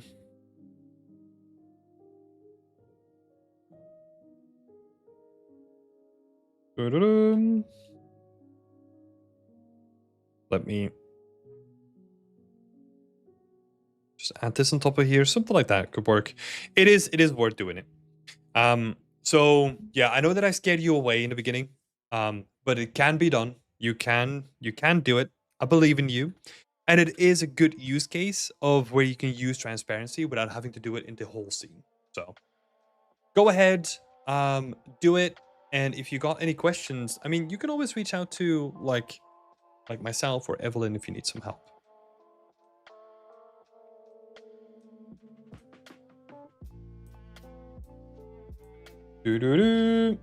Cool. I think that was it, right? The rest of it is looking really nice. So great little update, Lily. Good to see you back on the grind. And yeah, keep up the awesome work. Last thing that I'll say. So Darson actually gave some good recommendations, and for some other stuff, like for some random bottles, you can actually look at those things. Basically what I'm talking about is like getting a Fresnel shader to kind of fake that it looks like it has like stuff inside of it, but it doesn't. That can work too. Cool, thank you, Lily. Alejandro was next. Let's skip on over to Alejandro. Cool. Let's have a look here. The scene became quite a lot darker since we last saw it, right? Oh no, we actually... Sorry, I was thinking about like one before that. Let's have a look. Cool. Okay, so a couple of questions here from Alejandro. So, how's the update to the bar looking? And honestly, the rest of the set dressing, I feel pretty happy with it. And maybe changing out the tables so the seat are arranged in it. Yeah, cool. I think what we can do, we wanna kind of increase the importance of the main bar, right? So what we're gonna be doing is we are gonna do just that. I want to see more of the bar, and I kind of want to see it like spill out, like more to the outside, right? So that we're really getting pulled into it from like a longer distance. And obviously you're going to do a way better job on it than I do, because I just have my little pen.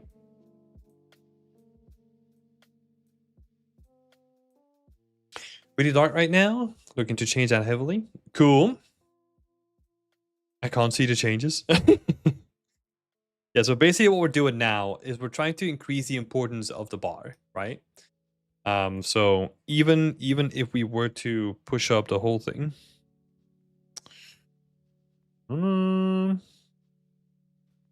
maybe getting like a little bit more brightness in there.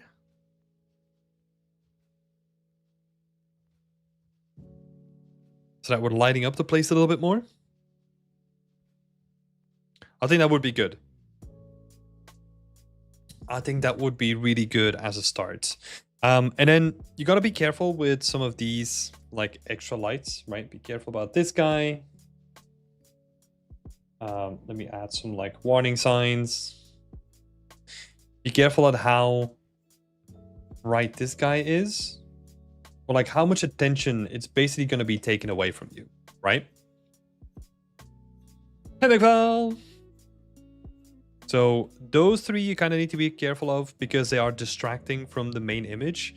I think you gotta think about some sort of hierarchy, right? You want to make sure that the focal point is going to be the brightest.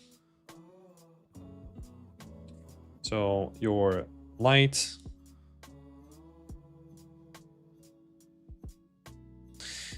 hierarchy, basically 3 stages, right? Like we're working 3s for most of it. Number 1 is going to be brightest point, and then you have like all these additional lights, which is going to be like number 2, so they're going to be medium. And then you can kind of have like some additional places where you have some light going, but it's very subtle, right? So like very low. And you can kind of use that in a couple of places. So for example, I mean, I can barely see it on my screen right now. But for example, if we have like a very subtle light coming from this area, that could be interesting, right? Or maybe just like a wall light here. That is kind of just like lighting up this space, right? Very subtly. Like I'm talking about like in terms of our lighting hierarchy. Number 3. Right? So we don't want to distract from the main thing, but it can basically expand on how alive this world feels, right?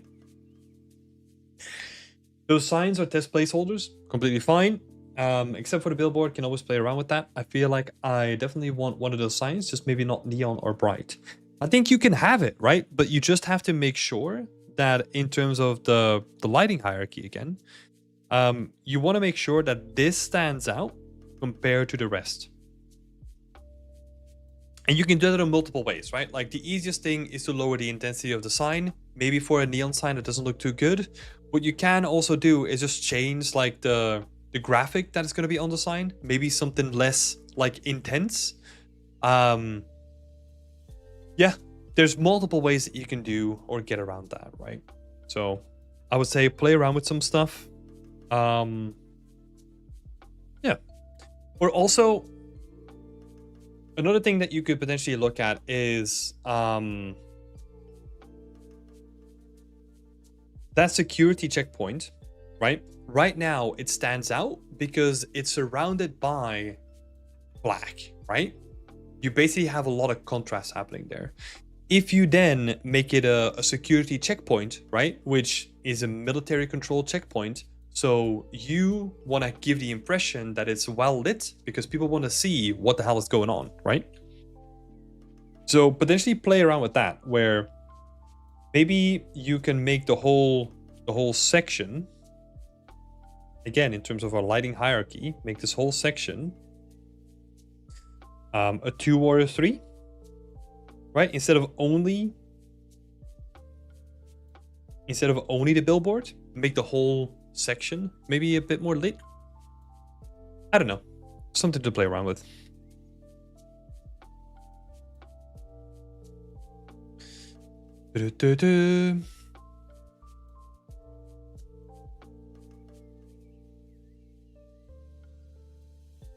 Oh, Sadvik, sorry.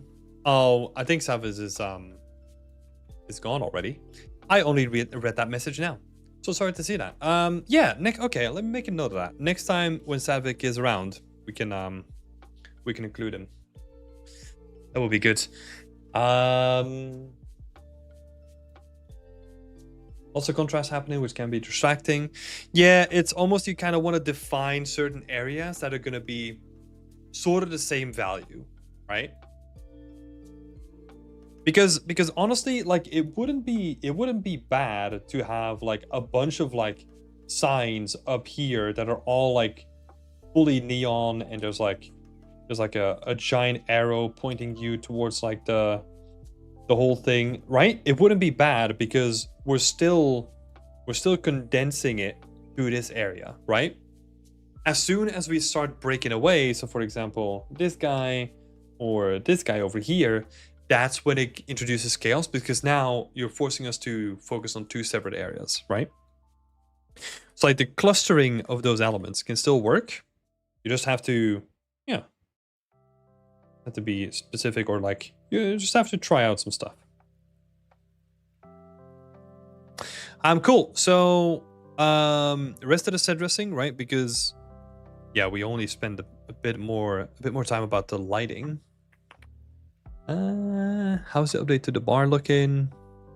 Rest of the set dressing. I like the set dressing. I like where that is going. I also feel like this is. It feels nice. Let me define that. It feels like it's getting to a place where I can feel that we're in a back alley, you know, like it's kind of overgrown. There's kind of some like random shit happening. Like they don't care about the stuff that they leave behind. So it kind of feels chaotic, but like in a good way. To put an extra emphasis on all this stuff though, what you could do is, again, pull people in by having bigger tufts of grass. And then maybe this little area is only dirt, right? Because we're trying to like pull you in. And then maybe the grass on the sides is just going to be, it is honestly just going to be like pretty overgrown, you know? So it's super neglected. And we can kind of see, if we were to look at it from like a top-down perspective, that you almost have, so let's see. Let's say here's a bar, right? So that's where you get in. What you almost want is you have like, first, this is all dirt, and then you have like low grass, and then the rest of it is just like overgrown, you know? So that we get funneled into the place. It's fine. Maybe next week it's a process. I think we're kind of, let's see. The lighting here can really make or break this environment, and this is the skill I want to work on. Any tips? It's a good thing that we just talked about lighting then. I even didn't read like the second step, but yeah. Be careful. I think I'm not worried about like the main focal point. I'm more worried about like how you can light up the rest of the scene without it being distracting from the main focal point, right? So try to keep that in mind. Yeah. Oh my god. All these scrambles. Totally unorganized. Yeah. Cool. Thanks, Alejandro. Thank you for showing up and showcasing your work. Good updates.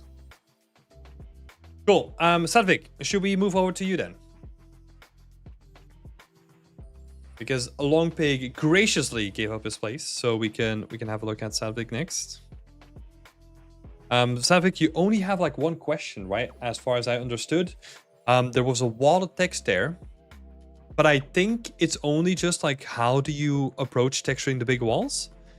And this is kind of where we go into what we mentioned before, right? Is if you're unsure about something, how something's gonna look, you just have to test it. You know, if you're unsure, you just test it, find the easiest option, right? Like find the easiest approach, and then yeah, just implement it on like a little section.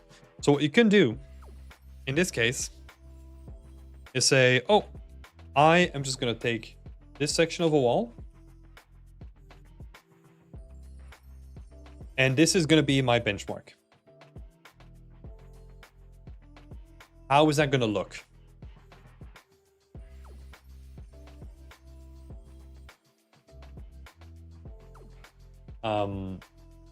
And some progress to see if whatever I'm doing is working for you. Okay.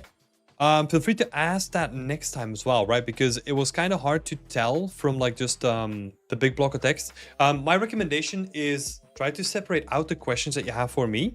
That is super helpful. We'll get back to your work then in a little bit. First, let's go back to the walls, right? So build a benchmark area and test it on this area and see how that looks.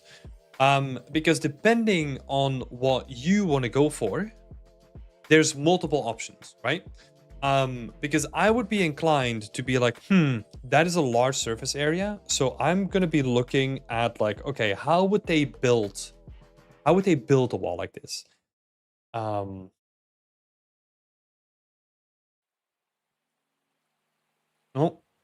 we're having some issues. Okay, I think we're back. We're having some issues. Yeah, the way that I would do it is I would potentially like split off or like think about like how was this manufactured? How was this made?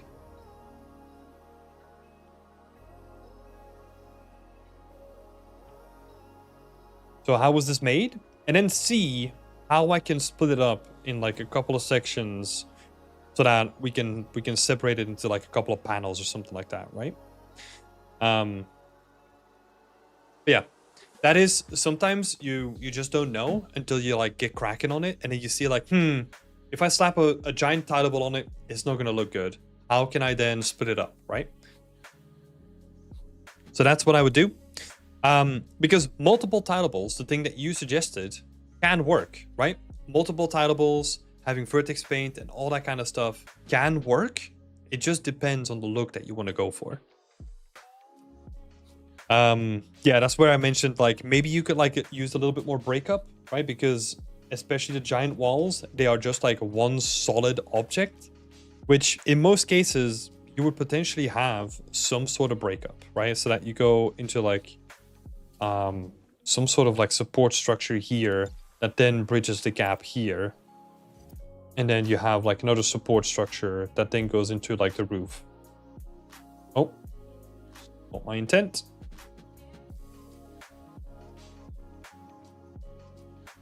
Trim sheets to the rescue. Yep.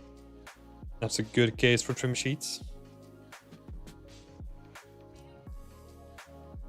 Right, so you can build like a structure like this, and this is where references come in handy as well, right?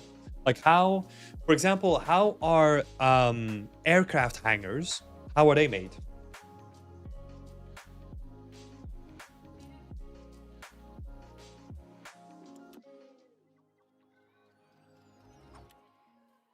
Right? Because this sort of structure like reminds me of like an aircraft hangar or something like that, right? Or how are like bigger buildings like nuclear reactors, like how are they made, right? Like look at real life subjects, how they build like massive mega structures, and see what you can learn from it and how you can then infuse that into your design as well. Yeah. So yeah, this is actually a good point. Because I keep saying, okay, if you're unsure, test. I'm actually going to change this a little bit. I don't want you to test first. If you're unsure, reference. Reference and then test. That's the workflow that I kind of want you to have, right? Because if I'm unsure about something, I'm going to look for references. And if I kind of know, ooh, this is made in real life, this is what I can do here. Okay, I kind of have like a better idea. Now I can actually do some tests, right? Because a test without reference, you're still going to be like an unguided rocket, right? You don't want to be doing that. You want to be the most efficient in getting towards your goal, right? So we need reference first and then go do some tests. Because this was just like one example, right? The aircraft hangars. Maybe you want to do like a nuclear reactor. Maybe it's more concrete than metal. Like this is where you come in and you decide like what is going to be best for your environment. Let's see.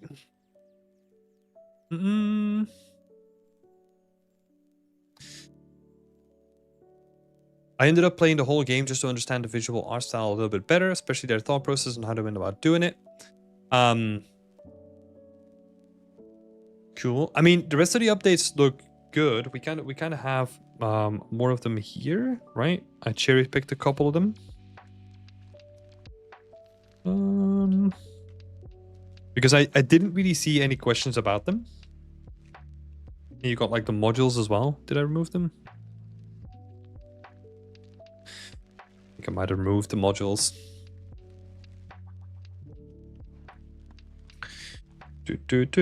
Let's go in here. Can I give you one piece of advice? I mean, I guess so. That's why we're all here, right? Do not work in isolation. So what I mean by that is you have a bunch of pieces here. Hold on, let me just reorganize this stuff. So you have a bunch of pieces here that look in like quite good state, right? Like these are good. I like them. The issue with that is that I have no idea how this relates to the environment. So the best way of working is always getting stuff into the engine as quick as possible. It doesn't matter how good it looks. It doesn't matter how blocky it is. It doesn't matter. We want to get stuff in the engine, in the environment as soon as possible, because that is going to give us a better idea of how this stuff looks in context of the rest of it.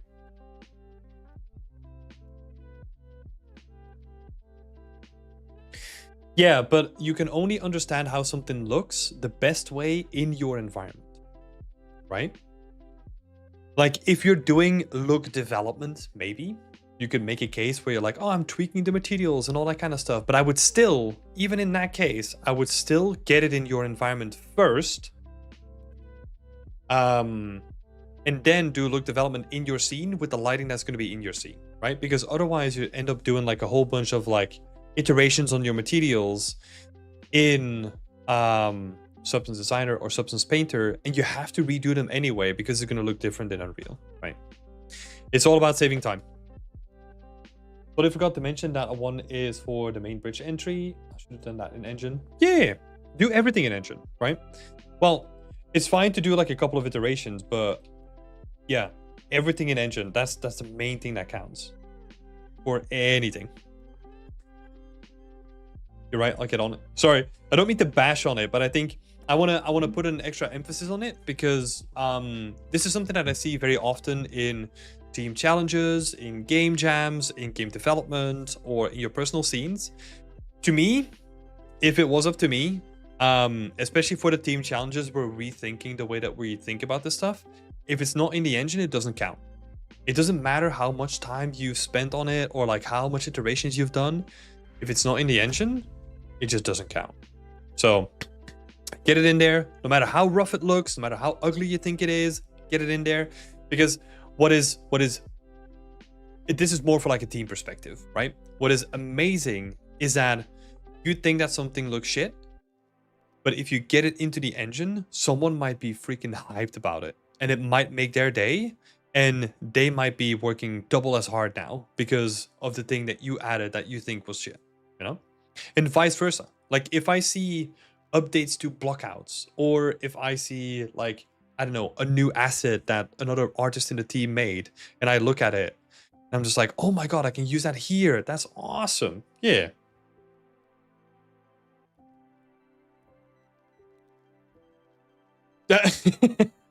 Sorry, Sadvik. I don't wanna bash you. This is more for like in general, right? I'm giving tips for like the general people out there. This is not specifically something to do with you. I feel like the reminder has been set. So the bashing, I'm not doing it for you. I'm just trying to give examples for other people as well. Cool. Yeah, but no, the stuff that you're doing, it looks really cool though. I love to see it. Love to see it. Yeah. Stuff looks really cool, man. Even my lead at the office told me. Oh. Yeah. That's where, you know, the stuff that I say doesn't matter too much at the end of the day. If your job is like affected by it, you know, if your lead is saying it, then yeah. Pay attention to that. Not too silly me. Cool. Yeah, no. But like the rest of it looks good. The models look great. Yeah. I'm looking forward to the next update where everything's going to be in and we're going to see it like a massive change. That's going to be freaking exciting. So I'm looking forward to that. So yeah. Thank you, Sadvik. And also thank you for sticking around as well. I know that's super late for you. So yeah. I'll try to keep that in mind next time. Cool. Thank you for being here. Thanks for showing your work and best of luck. Cool. I think the next person was Longpig, right? Because you graciously gave away your place. So let's move over to you. Let's see. Where are you in the list? There you are. Thanks for opening up You's Workshop. Yeah. Yeah, we had that one in the back catalog for a while. So we we're starting to release more workshops, so there will be one in a couple of weeks again. Yeah, thank you. I hope you enjoy it. Let's see, Longpig. Using this post as a diary, and I probably should make a shorter post for feedback. Yeah, maybe you should have. Let's see. Looking for feedback on the lighting. Now that the background is implemented, cool. The cloth material I'm not happy with. Cool. So let's talk about the cloth material first. We'll get the easy stuff out of the way. Let me make a note, right? So the first thing was lighting.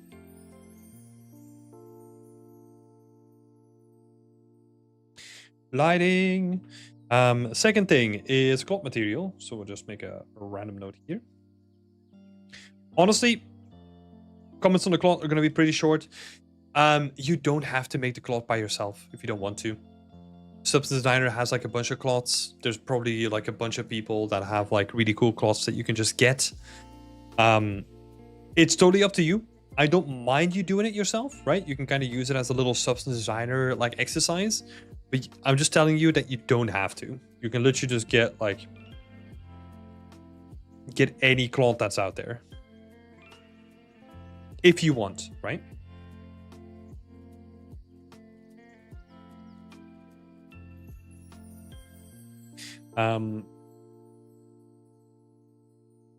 Cool. I also need to apologize to low poly for a cleaner topology, but in doing so, lost some of the edge deformation. The old low poly was just decimated version of the sculpt. Is there a middle ground here? I don't think topology is super important on static meshes like this, but it was such a mess, it felt like it needed to be cleaned up. Okay, so the third thing is topology. Okay. Let me have a comparison to last time.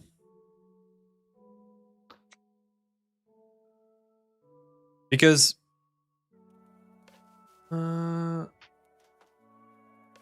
let's see. I just want to drive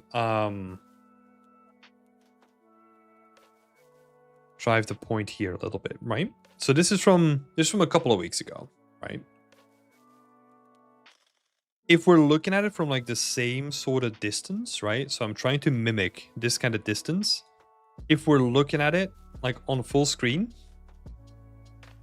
we're not even seeing the deformations on the edge of the blade.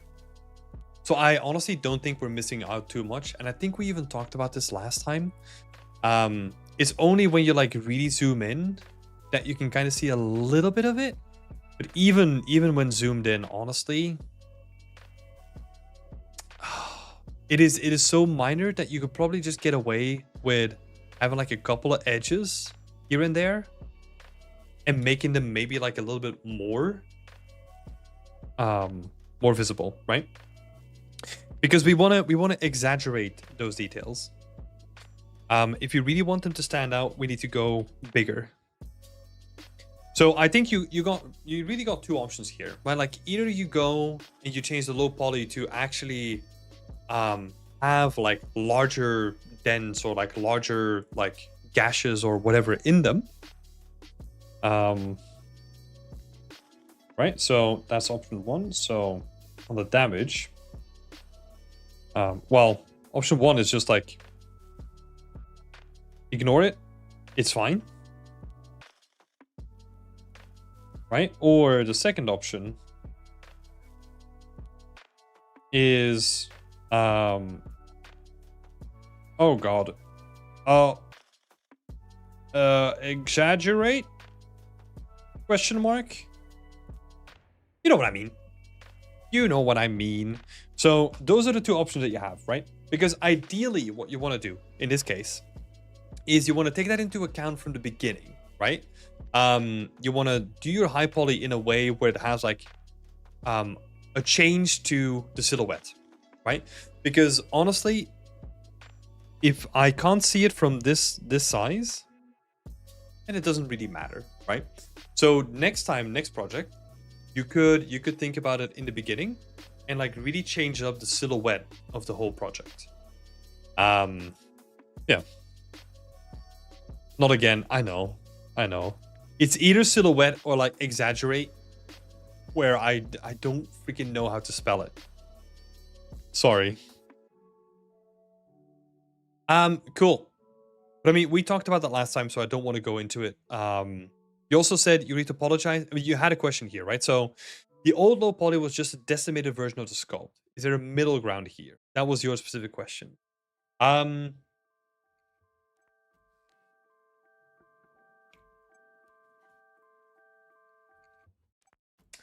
What I would do in this case, if we're talking about this sort of damage, I would take low poly with nothing in it, add a couple of loops, and then potentially shrink wrap it around the high poly.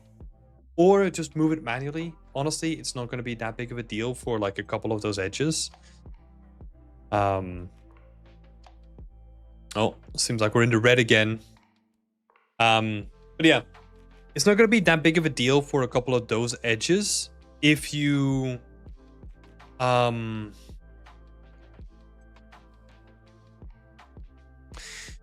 it's not going to be a big deal for a couple of those edges. So what I would do is I would use the low poly, cut in a couple of loops, and then just manually move it or like shrink wrap it. That's what I would do.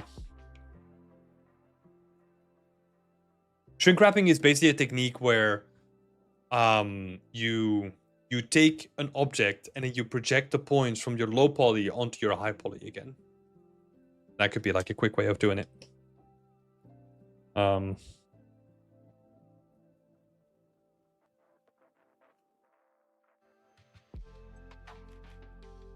but honestly, for something like this, doing a little bit of manual work, it's probably not going to be too big of a deal.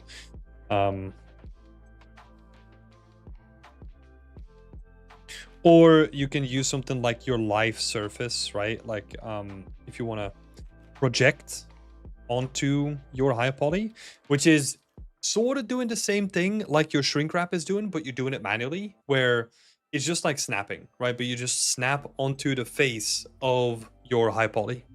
You can also do that. I shrink wrap the original onto the sculpt for the new topology. Oh yeah. Yeah, that works fine then, right?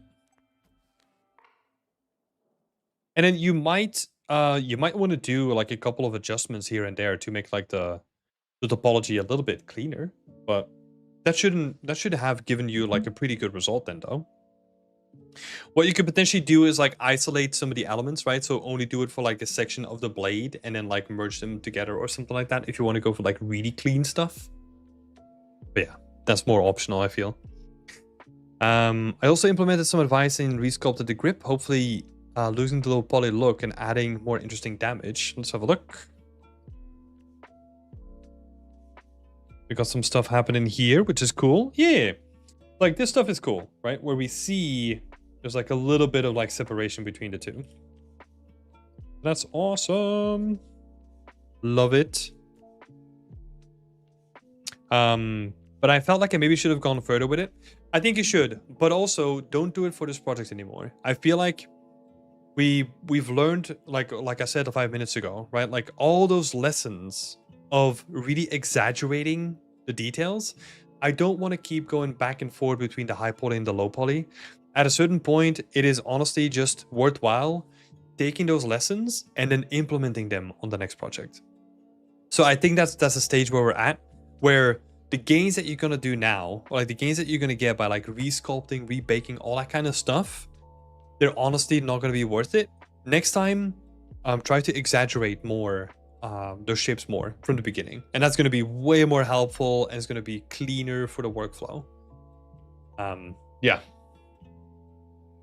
Did a bunch of research while making this and inspired me, and I feel like there's a larger scene with a story I can build around, but I don't know if it's sensible to take on something larger when the whole point of this prop is to make something quick and simple.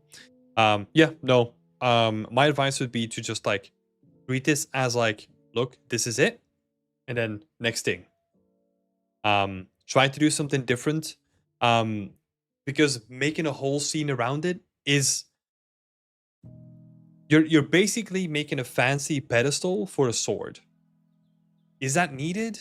Not necessarily. Honestly, you could grab like a medieval table from Quixel, slap like a piece of tarp on it, and then just present it on there, right? That's enough. I would potentially, if you want to explore a larger scene with a story, go for a diorama, right? And start a new one. Because also then you can take all the learnings that you got from this project and implement them from the beginning on the new project. And that's going to be really good. Yeah. I hope that was helpful, Longpig. And thank you for posting your work. Yeah, looking forward to the next updates. I think we're nearly done though. Like, the cloth is probably like the biggest quote unquote concern, right? It's not really a concern, but it's just a thing that needs like a bit of love. Oh, lighting. What about lighting? I mean, I'm gonna be boring here, right? But like when it comes to lighting, you basically have like, it's not necessarily lighting.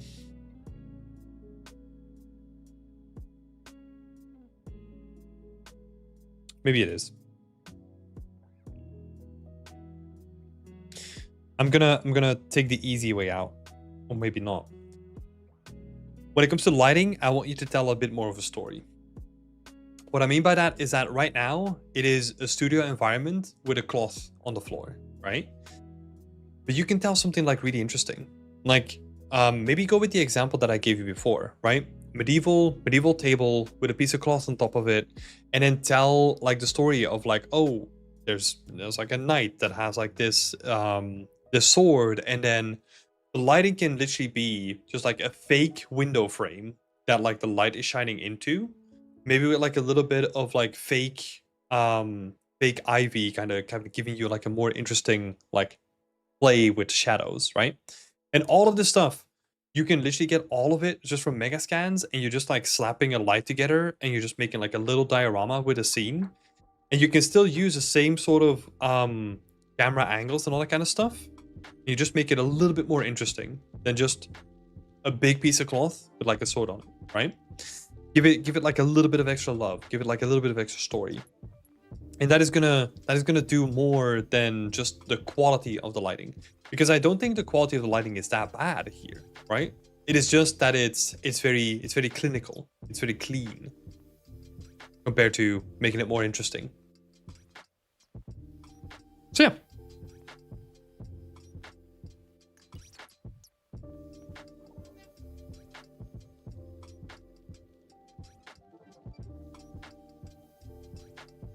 Pretty helpful, thanks. No worries, Songpig. Sorry to add that last bit in there. Cool. I think we're free roaming from this point on. Jesus Christ, we still have a lot of people to do. I feel like I always realize this though. Try to be quick, but it's never gonna happen. Cool. So let's keep going. Odlo.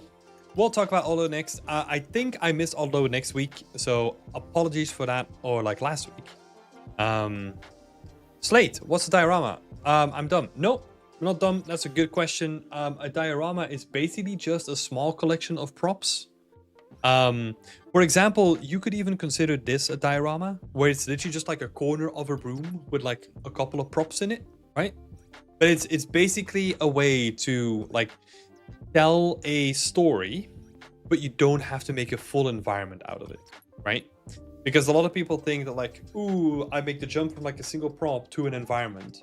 But you can make a small condensed scene like in the meantime, right? You can use that as like a jumping off point. Cool, Odlo.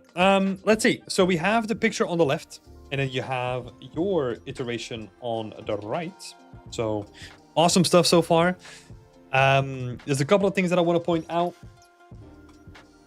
With a scene like this, I'm going to switch them around a little bit.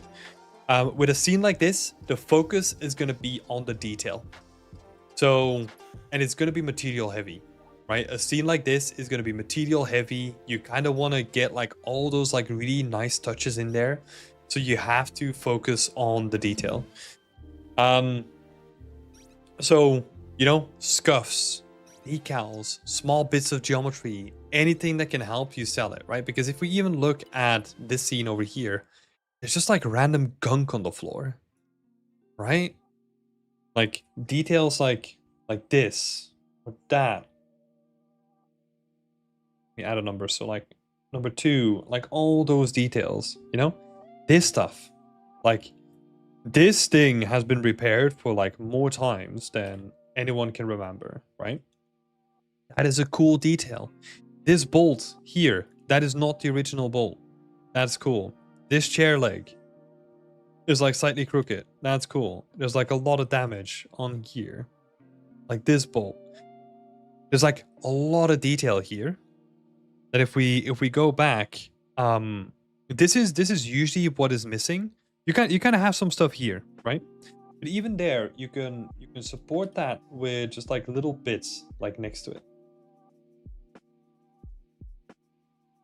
Right? And then, yeah, really play into it. But all those details, I'm marking evidence for the scene. I know, this is the crime scene on the left. But all those details, they're going to really, really, really help.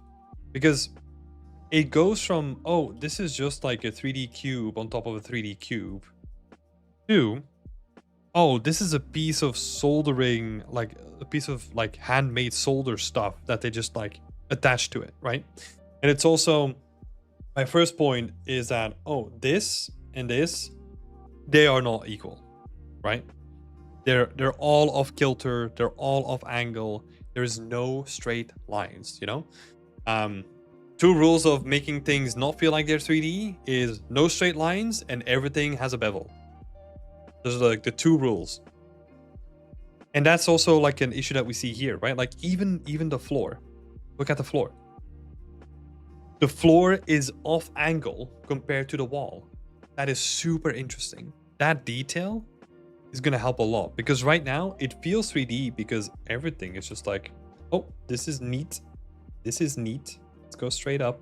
And it's all nice and tidy and 3D feeling, right? Where in the real life, no, it's like, oh, fuck, someone fucked up on the wall. So now the wall is like at a slight angle and that is reflected here, right? And then you can kind of see that here as well. Like the width of these tiles is probably not going to be the same width as these tiles. And it's ever so slightly like misaligning things, right? Same thing here. The grout here is slightly off angle from this grout. I spend enough time talking about those details, but like when you pick a scene like this, it is literally only about those details. Those details are gonna make or break a scene like this. That's why I'm spending so much time talking about them, because that is the stuff that people want to see.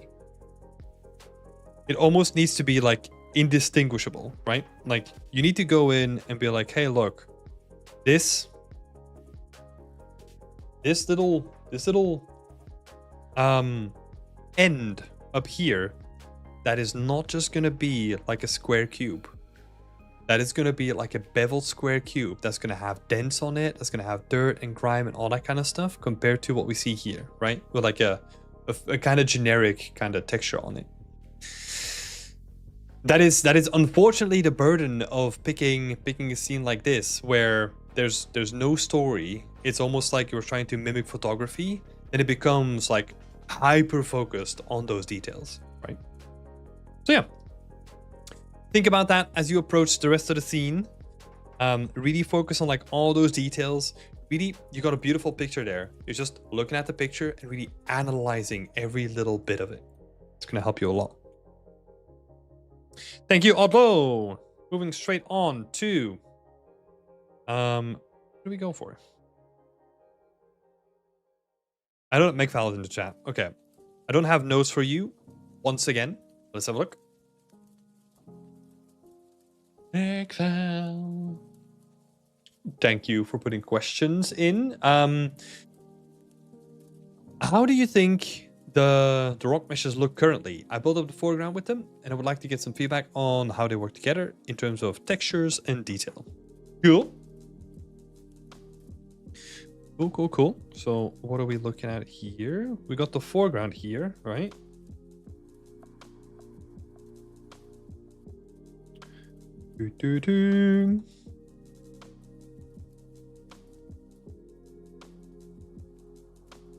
Right. We're going in the right direction.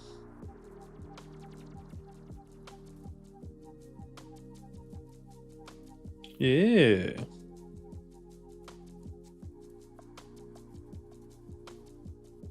They are starting to look like really nice. Really nice. We're getting some flexibility with them as well, which is what we love to see. The close left side. Oh, you're talking specifically about this? Is this the only thing that I can look at? Can't look at the rest of it?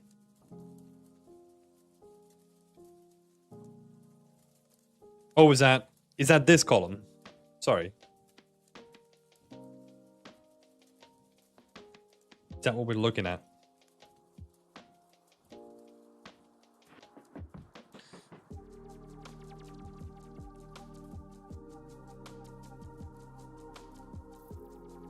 The ones on the right of the bridge are the old ones? On the left? Oh, the left of the bridge. Ah! I don't know which one we're looking at. I'm assuming this guy, right? Which kind of looks the same as this guy.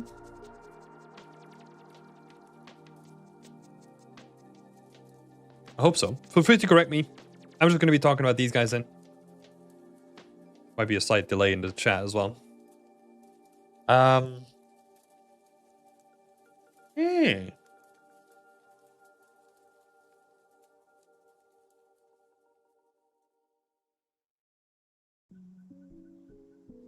It is cool. It's pretty uniform still, right? Like, it's almost like we're those are the ones? Okay, cool. Talk about the same thing. Awesome. It is pretty uniform still in terms of like shapes, right? I love, wait, let me read. So how they work together in terms of textures and details. Okay, let me take a step back.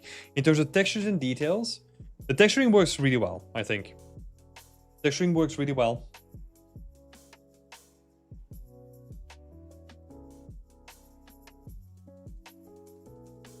Seconds back in the stream. Yeah, I know, like YouTube does this. So textures work really well. I think you got a really solid base. I think the reason why I'm saying a really solid base is because it gives you more flexibility to then add unique stuff on top of it, right? Like either like world-based or decals or whatever you want to do so that we get like a little bit more variation. But this gives you a really, really, really solid base. Second thing, when it comes to the details, I think the details are pretty uniform.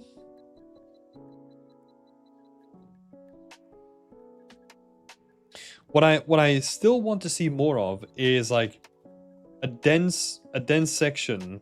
What do we do here? Like a dense section that kind of has like more stuff going on, right? That's what I'm still looking for, because a lot of it feels, okay, we have a block, we have a block, we have a block, we have a block, we have a block, which the angular or like the layers that we're seeing, I do like. We do need to figure out a way to like really break that up in terms of like visuals, right? So that you have those blocky shapes, and then maybe you have like less blocky shapes, and then you have, let me be specific. You have the shapes that you have now. You have more detailed shapes that have like a bit more noise. And then you have like bigger surfaces where you have like more areas of rest, right? And that's where you have like a lot of flexibility. Because otherwise, looking at a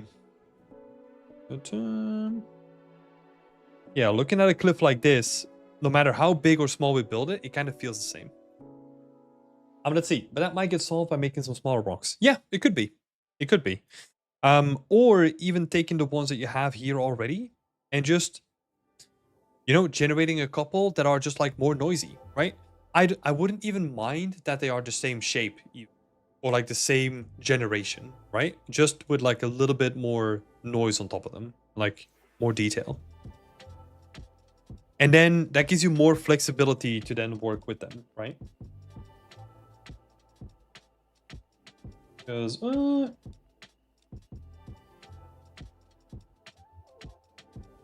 yeah, even these ones could potentially work. I don't know if they're in the mix already. I can kind of see them.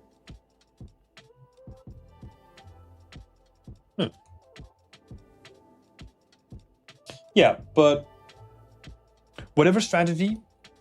Oh, those are the old ones. Okay. Got it. More rocks can definitely work.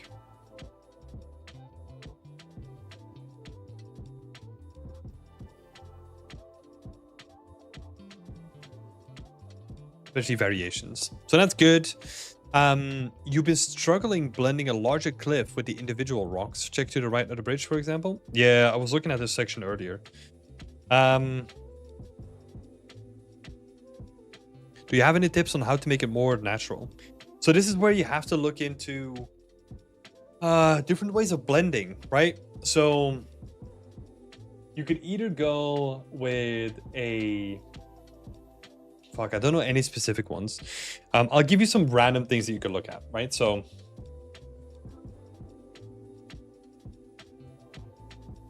blending.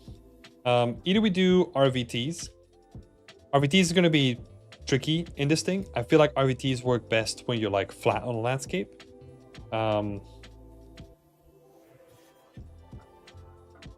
Depth field blending. This could work in this case because what I'm basically interested in is we need to find a way to get this texture onto like the edges of these guys, right? So basically where you have an intersection between those two meshes, that's where we want to transition and have like a blend between the two, right? So like depth fields could help with that. Yeah, otherwise those are the two things that I would look into, and then from that I bet you will spawn like a bunch of different ideas. Potentially depth fields are more interesting for this. Yeah, cool. I hope that was helpful. And yeah, really good looking update. I love the rocks. I honestly just want to see like a full cliff made out of these ones, right? And then we can kind of iterate from there. RVD all ready for the landscape? Yeah. So that might be, if you already have it set up, then that might be a thing to play around with a little bit. Man, we are getting some bad connection tonight, huh?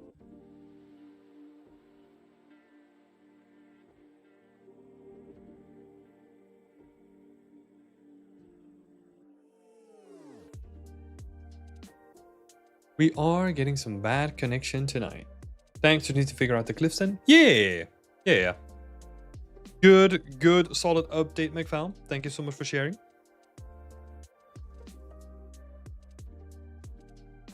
Oh God.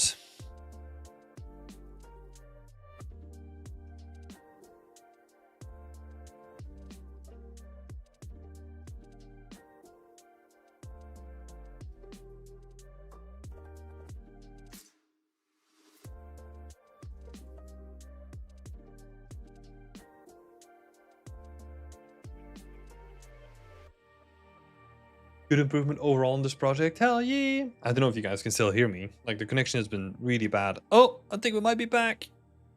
Please. Oh.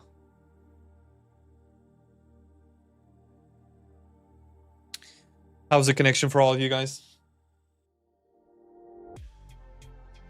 It keeps jumping all over the place on my end. So I hope it's fine.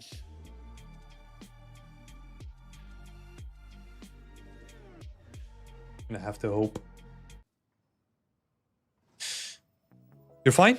Okay, cool. Thanks, Slate. Because I'm getting warnings left, right, and center. Ugh. I hear you, just buffering from time to time. Oh, okay. Interesting. So the video might drop out, but the audio is still fine. Okay, that was good to know. Thank you. Next one up, Big Mike. Let's have a look at the gun that you're working on. Your AR-15.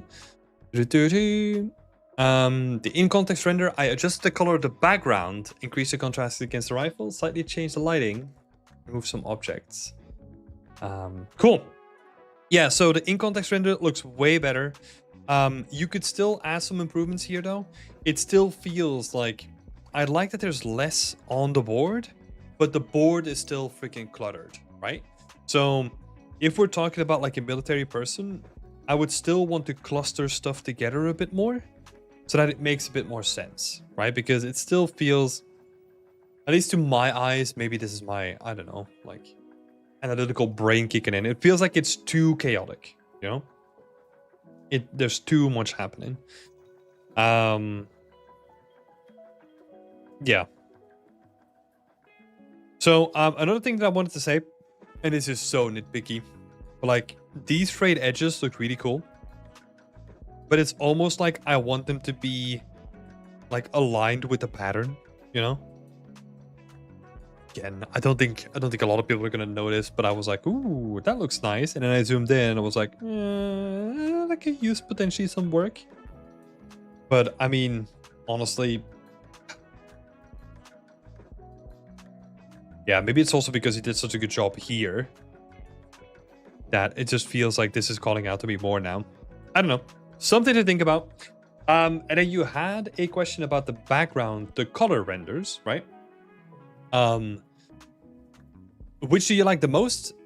And what do you think, right? So what do I think? I'm a fan of these kind of renders. I think it's nice to have one story render, right? Where you try to tell a story and there's like much more stuff going on. And you try to say something about the person behind it.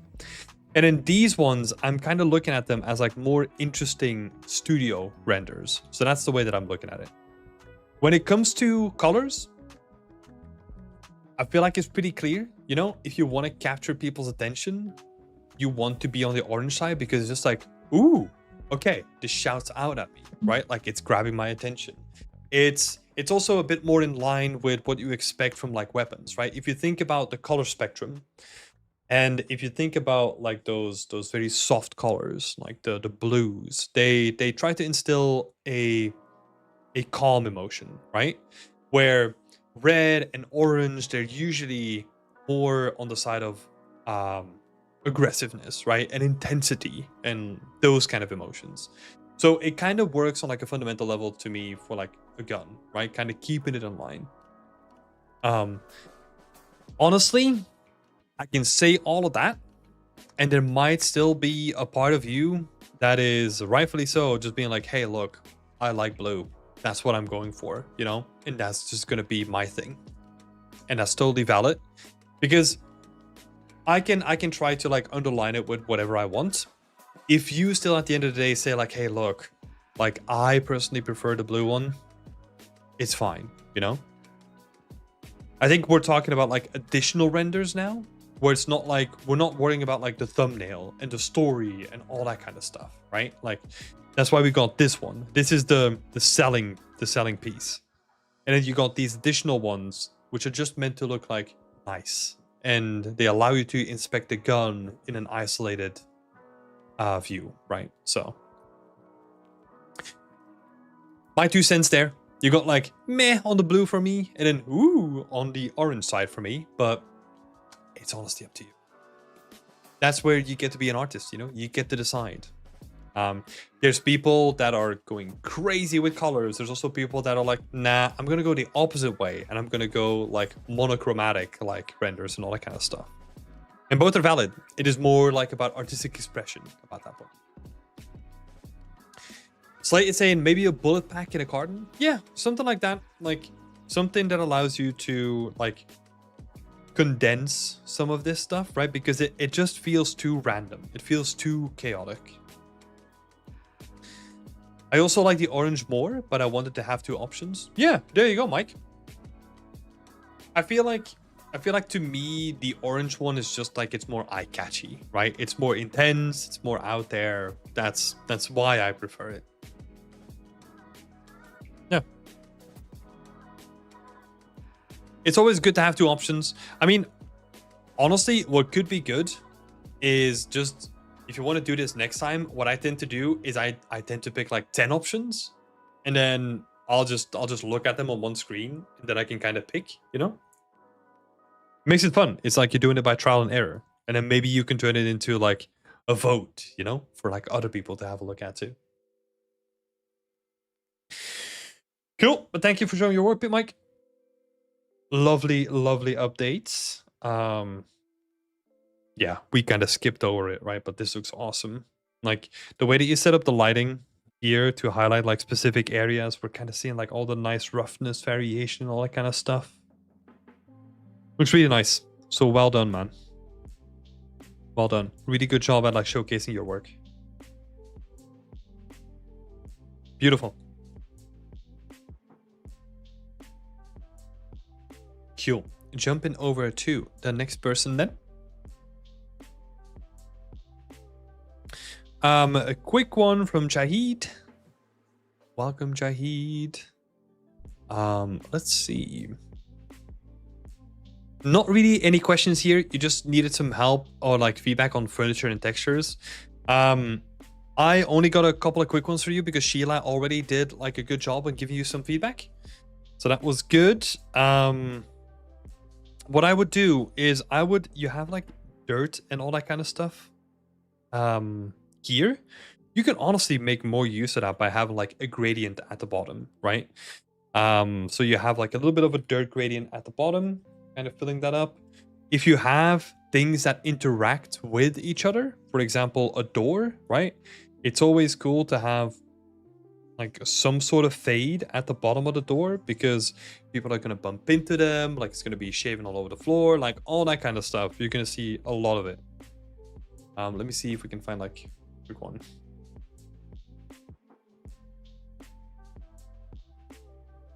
Hmm.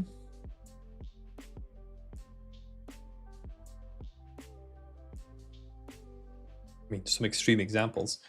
Sometimes they do help though.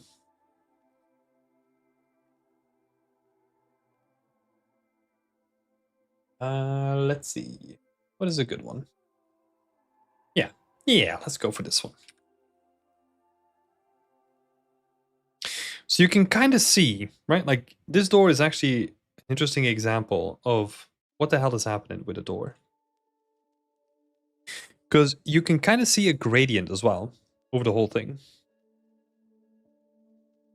So what I'm seeing is that we have like a whole gradient, and like the gradient kind of goes from like dark to light.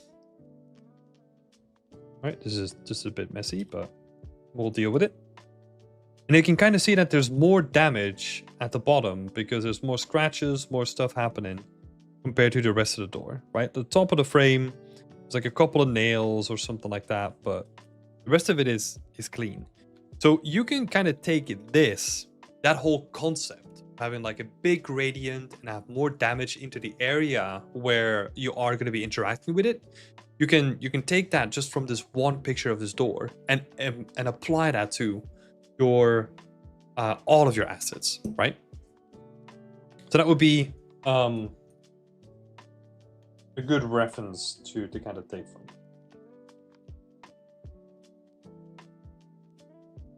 And then also the other thing that I noticed was like potentially some inverted normals, because if the sun is hitting it from this direction, then I'm expecting the highlight to be on the top, not at the bottom, which means that currently the relief is going inside instead of outside, which is potentially not what you wanted, right? That's the way that it's looking like to me, at least. So that might be something to inspect. Just give it a quick glance, see if that works. But that's all that I had to say. Next time, feel free to ask me questions about things, right? That's always really helpful if you want to sign up for Whip Wednesday, or else the feedback is going to be relatively short. Yeah. Thanks, Shahid. Best of luck on the scene. And yeah, good to see some updates. Let's switch over to Omar, because I think Omar was in the chat as well. If I'm not mistaken. Omar is doing a little side scene, is doing a side quest over here. Does the scene feel too cramped or rather empty? And are there enough elements to catch the interest?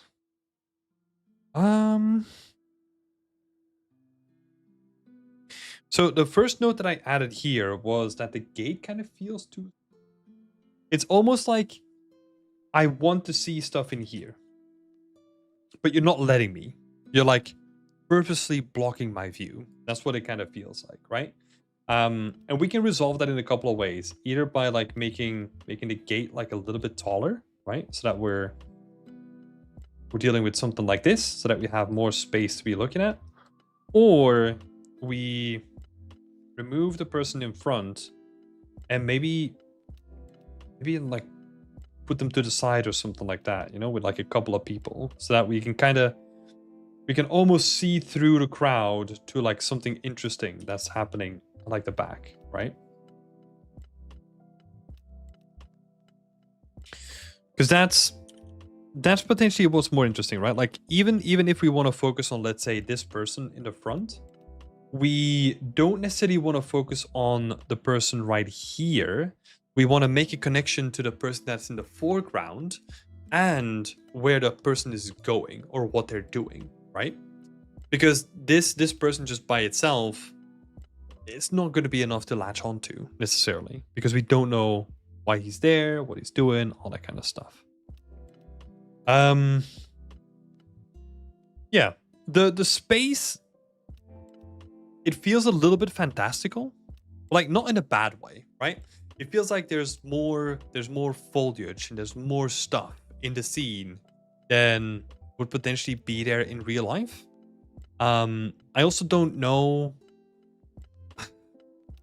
I'm just giving you my raw thoughts, right? There's no real feedback in this, but it almost feels like it's an oasis in the middle of the desert or something like that. It's kind of getting those vibes to me because there's so much green happening, and then we're surrounded by like, these sandstone buildings, right?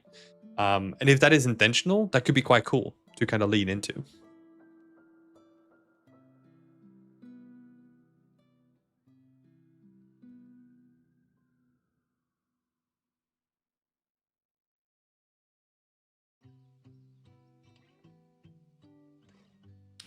I am here. Yeah, sure. Let's go. But yeah, cool little scene though. I do like the scenes that you do, man. It's always cool to see what you're working on. Yeah, I'm definitely leaning into a bit of fantasy. Yeah. See, that's what I mean. Like if we're talking about like, I don't know, pure realism or whatever, right? Or like historical accuracy. Like it's probably not the best thing. But you can it's yeah, like AC Mirage, or like to me, like it really reminds me of the eastern regions in Guild Wars 2. Like Elona. Because they kind of have this like, it's more about the mysticism, right? And like the combination of like these like vast green palaces in the middle of a hostile like desert. Like the contrast between it is like pretty cool. Yeah, cool stuff.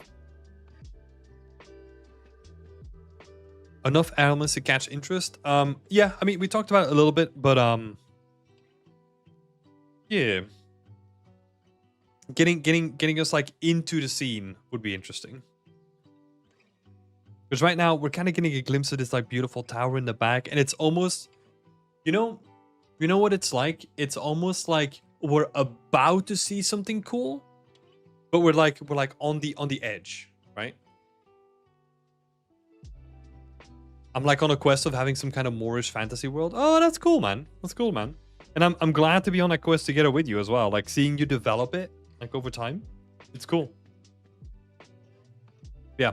Great stuff, man. Great stuff. Thanks for showing your work again. Appreciate it.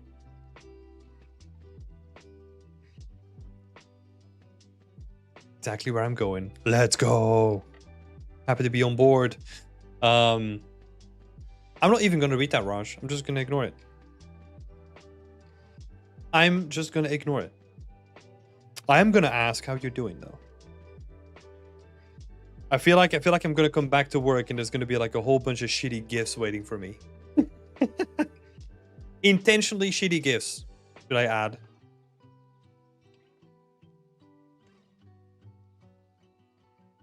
I'll annoy you as soon as you get back. Oh, just saving it all up. I get it. I get it.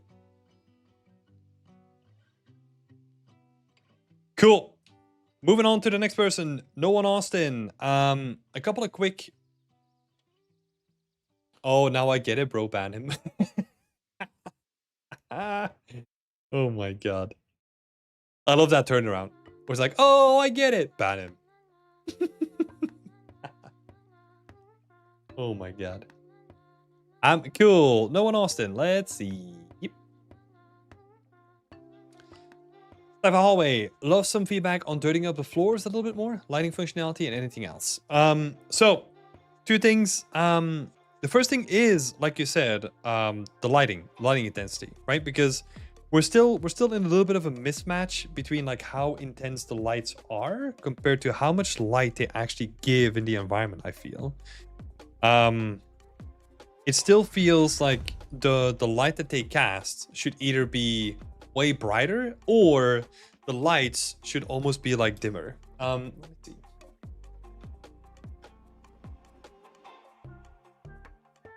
see. Man, I'm looking for something very specific. Hello, Awesome Bash. Thank you for subscribing.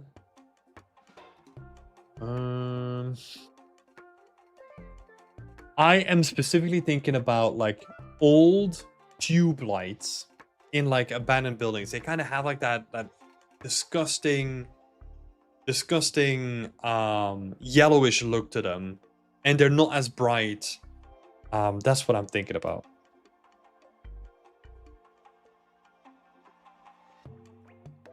Let me see if I can find some examples here.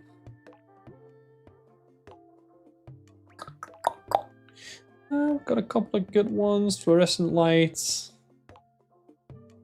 Because, you know, like, normally they're, like, really bright. But if you then... You can get, like, really old ones. Yeah, even these ones are really bright as well.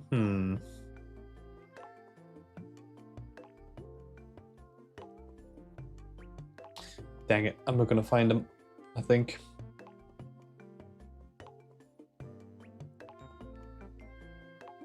Oh well. Oh well, it's fine. But yeah, it's basically like I'm expecting more, or I kind of want to see, like, you know, where it's not like a solid panel, but it's almost like we can see like the old lights in here, and they kind of have this gradient fade towards the edges. That's what could be cool.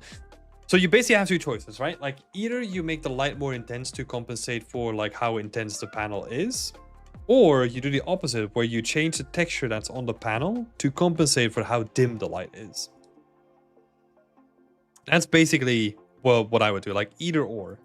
I think, honestly, if you want to retain the same mood, just changing the texture and actually making it that it's like you have these fake like tubes like inside of it could be really cool.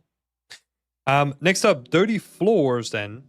I think you've already done like a pretty decent job at like getting the feel. I like that we're getting more variation in terms of like the roughness, right?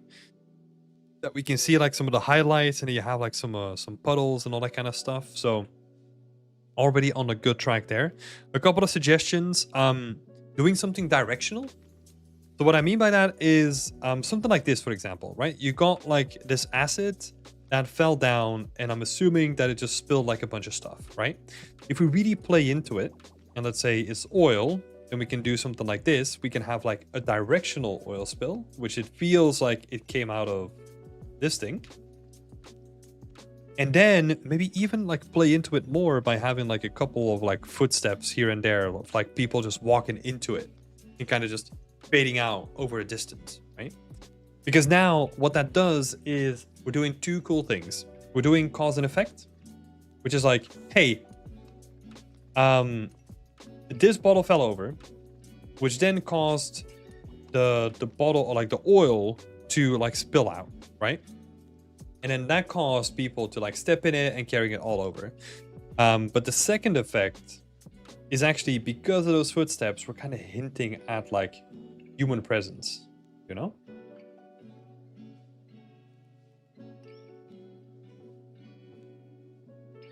So we can kind of hint at like people walking around and using this and all that kind of stuff.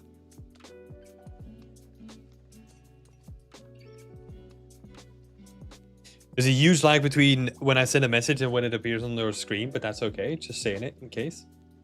Yeah, I think the delay on the stream and all that kind of stuff. So I'm getting quite used to it. So I'll usually give people the time. Yeah, thanks for bringing it up though. Cool. So yeah, two things out of the way. Noah and Austin, this is looking way better. I love all the additions that you've done. Great stuff, man. Great stuff. Keep it up. Last 3 ones. Let's go for Kyotar first. Kyotar, where are you in the list? Let's have a look. See.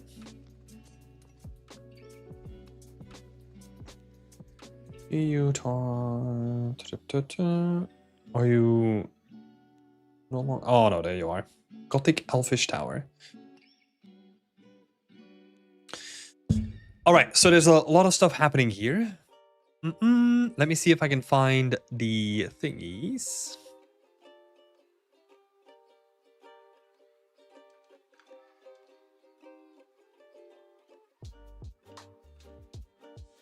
First thing is a thing between the columns. So I changed this a little bit, but I'm not sure if this is better, since the foundation is not a circle, like the concept, but 10-sided.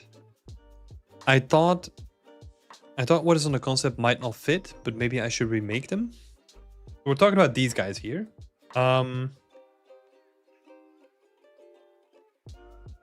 Should we make them?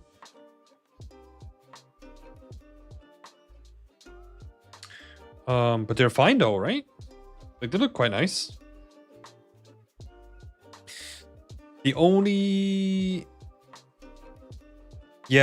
thing that I would say is look how these things are made in real life, because usually they don't spawn from like the pillar, you know? Like usually they're like beautifully integrated within the pillar or something like that. But that's the only thing that I will say, because pillars are usually like support structures, right? So they go like all the way up.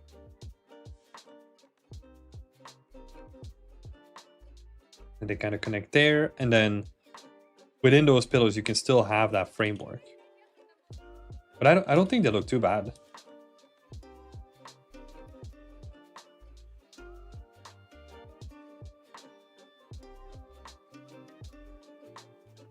The question is usually like, how does this work in real life?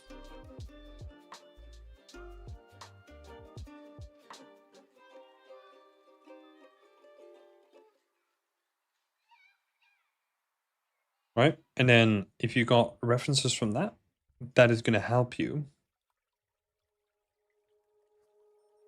with understanding how this works, and then you're going to make it way better.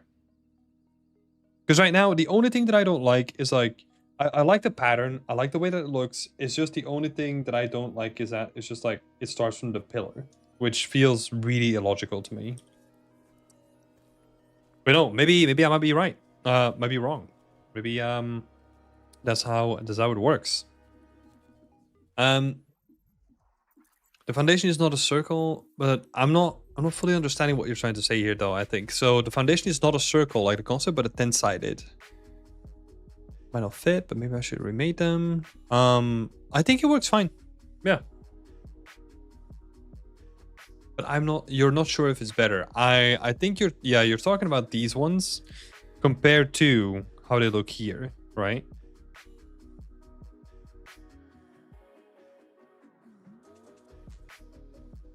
I mean, honestly, you can still keep the same format, right? The only thing that's going to be different, you still have these guys here. Okay, so the thing that is different here is the patterns that you have here. They feel really natural compared to these guys. These patterns, they feel almost more like Gothic, right? Like a bit more stereotypical Gothic. So I think in terms of that, like if you just get like more flowy lines back into them, like for example, like we can see here, right? Like if we look at this stuff, where it's like, it kind of feels like it's nicely flowing, right?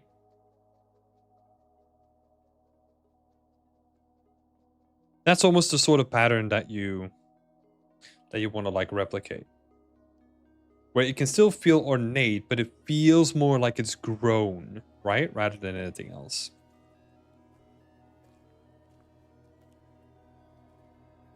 And you can do that like on this one as well. So what do we do? Yeah, it goes over, and then we can kind of do, what do we do again? Yeah, you almost have like,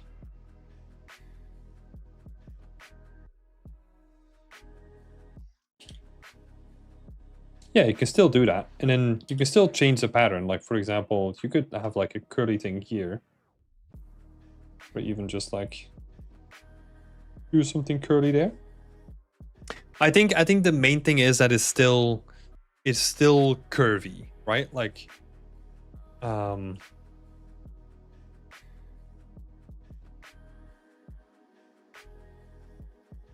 it needs to feel natural.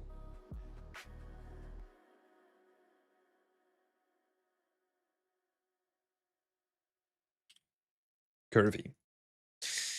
Cool. Second thing is a floor. At first I thought using Substance Painter path tool to make ornaments around and on the floor with anchor points and dirt AO curvature, blah blah blah.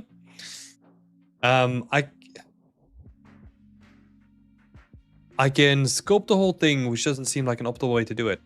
No, it definitely is not. Second option is I could use a trim sheet. So we're talking about this stuff here, right? I could use a trim sheet, but then I can't go into Substance and use the path tool. You can.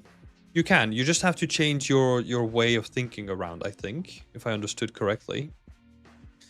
Let me see. What does this look like?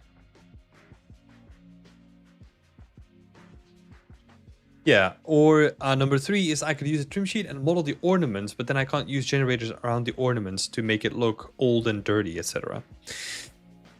I don't really have a grasp of what this is supposed to look like.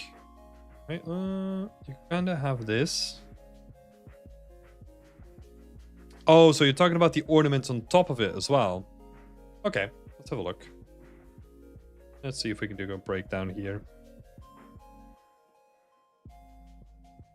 So if we want to do something like this, it looks like a base trim sheet or like a tileable is going to work, right?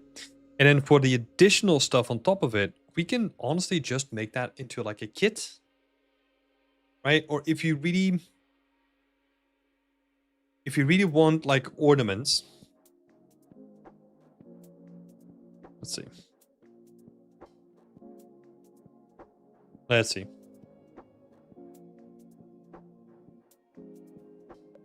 So we already know that the base is going to be a tile or a trim, right? I think a trim sheet works fine. I think you're doing great on that side. Then the ornaments, we can do that in a couple of ways. Thanks for popping in, Mike. Thanks for being here for all this time. Have a good night. So yeah, the ornaments that go on top of it, we can do those in a couple of ways. Like we can make those into geo, or like we can make those into sections that are a bit more unique, right? So what I'm thinking is you just have like an ornament. You have your ornament sheet. And then for that ornament, the way that I'm thinking about splitting it off is you always have your spokes, and then you have your kind of trim that kind of goes around the whole thing, right? That means that we can divide it up into those areas as well. So we've got the center. Let me just add a center here. So this is the center of the circle, right? So this is like where all the spokes will be connecting to. You got like one spoke, so I don't know what that spoke shape is like, but let's just do something like this.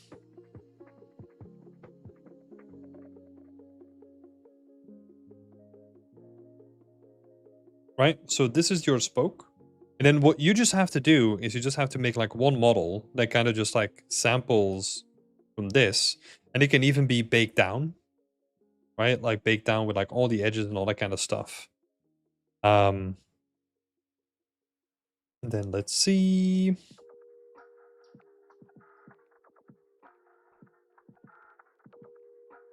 Yeah, because then you have your centerpiece. You're basically, honestly, you're basically just puzzling it together, right? And then you have like one trim that you can kind of use for like the outside border, right? And that's the way that I would kind of set it up. And then you do just like a mix of like a bunch of things, right? If you want to have a lot of depth, then I would probably do it like baked down and you just separate all the pieces. Or you separate like one of these guys. Right, that is one piece. And then you have like the center, which is another piece, and then you have your trim for the outside border. And then you have like all the components to make like all the ornaments. That's the way that I would break it up. And then always give it a try. See if that's the intended result that you want to go for, right? And then you can go from there. Yeah. Thanks, Qtar. This looks like a really cute like diorama though. I like it. I like what I'm seeing already. Really, really good stuff. Yeah, keep it up. It's gonna be cool to see coming together. Right, Abu Salim. Let's have a look. Or Bilal, your Discord name. Current prop is based on an MTE 9100, a police mobile device used in the 80s or 90s. Awesome. I reached the baking stage and realized my topology is really bad. I didn't use sub D for this prop because when I first looked at the model, I thought there was no need for it. I used a lot of booleans in certain places. Now when I bake, I get a lot of shading issues. Okay, so even when you do boolean workflow, you still need to clean up your topology anyway, because we need to have dependable topology, first of all, for game engines in general, but also for baking purposes, right? Because if you don't have dependable topology, then you're going to introduce like a lot of issues. Further on, like any asset that you have in a game is going to be triangulated anyway, so we might as well get ahead of that step and control how it is triangulated. So unfortunately here, you will have to, instead of leaving all these like edges open, you will have to go and like connect those edges where it makes sense. So yeah, in your case, that means potentially you call it retopologizing. I don't think you need to retopologize. I think you need to finish the topology on your model, if that makes sense. You're not redoing anything. You're just connecting what's already there. You don't need to remodel the whole prop. There is, for this kind of stuff, you will always need to do this. Like you will always need to have clean topology. Unless you're doing some sort of like decimation, right? Where for rocks, for example, you take a high poly rock, you want a low poly rock, you just decimate it to like an agreeable poly count. But for something like this, it doesn't make sense to do it. It's honestly better that you can have control over the topology yourself, because that's going to give you control over where you're going to define your hard and soft edges, and that's going to help with baking. Because we need that topology do proper edge masking or like edge marking, because that is going to be really helpful for baking. Because that is super important, especially with your UVs, right? Those two working in tandem are going to help get you like a clean bake. This stuff takes time. Be patient with yourself. Like go through the whole prop, connect stuff where it makes sense, and try to optimize it along the way as well. For example, there's a bunch of like connecting lines here. And first of all, it's way too dense for what it needs to be. And you can really just like remove a lot of these lines because they don't add to the silhouette, right? So that's important to keep in mind. We always want to focus on the silhouette while we're doing any topology. If it doesn't add anything, we can remove it. Or we can at least reduce it. Yeah, Slade is bringing up a good point. So the geo doesn't have to be uniform like subdivision modifiers, subdivision modeling. You can just triangulate it in any way if possible. So for example, if you have basically like the stuff that you're doing here, right? Like we don't need to connect it all the way through. We can just have it like connect like here, you know, or here. Right, so that's going to help a lot. Sometimes it makes more sense to do it in quads than in tries, but we don't need to get into the weeds of things now. Other workflows for the future potentially could be the ZBrush polish workflow. I've never used it myself because I'm not a big prop guy, but I know a lot of people that do. And they get some like really good results. So what you basically do is you're working from your low poly, and then you basically model it in a certain way that takes into account like your bevels and all that kind of stuff. And then you take it into ZBrush and generate your high poly, basically using the polish modifier. So you polish by poly groups or whatever you need to do. I don't know the ins and outs necessarily 100%, but that's one way of generating a high poly. But you still need to have clean topology on your low poly to do that anyway. So still the same thing. I also wanted to know if I get the details and the proportions right. Yeah, there were a couple of things that I called out. So the screen seems slimmer than what you have, and it also seems like way more rounded. Plus, you kind of have like this little slim edge on the sides, where in your case, it feels just like a bit more blocky, right? If I remove it, you can kind of see that there's like a big difference between like the screen itself, especially how inset stuff is compared to each other. So that would be good to take into account. It's always helpful to have them like right next to each other like this. Really helpful. You can kind of see that a lot of your shapes are still like a bit blocky compared to like how curvy and round some of this stuff is, right? Whereas like your bevel here is like way tighter than the ones that they have in the image. So that would be good to watch out for. Just look at the shapes, look at how curvy they are, how they curve, how big the bevels are, and all that kind of stuff. That's gonna help you out a lot. Yeah. Thank you, Bilal. Thank you for joining for Weeb Wednesday. And yeah, looking forward to the next update. Right. Sleeper stakes. Last one for tonight. Let's see. Let's look on Discord. Really, really cool looking stuff. I like that you're doing experiments with like cell shaded and like shader stuff. Looking really, really cool. You got 2 questions though. Do you think that these are too blobby? When it comes to the rocks, right? So too blobby, I kinda added like a couple things here. First of all, references, right? Like look at what shapes are like. Dependent on how the rock has gone through its lifetime, right? It's gonna look differently. So for example, if you have a stone that's gonna be carried by water, you're going to see a lot of water erosion. That's also why usually they're more round, because over years and years and years, like they get just like hit by the water, touched by other rocks, so they naturally become like more rounded off, compared to some sharper cliffs that you get from just like the terrain being pushed up by like natural forces and stuff, right? It's more brutal, more violent. So you're gonna see different shapes depending on where rocks are and how they form and stuff. So good references is a good starting point. I added a couple of them here. You can kind of see like some slight differences. But in terms of like workflow, the way that I approach things, especially for natural stuff, is you have to lean into the chaos a little bit. What I mean by that is, in the beginning, I just go like really crazy with like my brushes. If I were to do this in ZBrush, I just take like clay brushes. I just make like random shapes, and then even just bash like a bunch of those shapes together to get like even more chaos, right? And then once you got like a shape that kind of looks interesting from the silhouette, what you can then do is you can then start polishing it up to where it like looks like a rock again, right?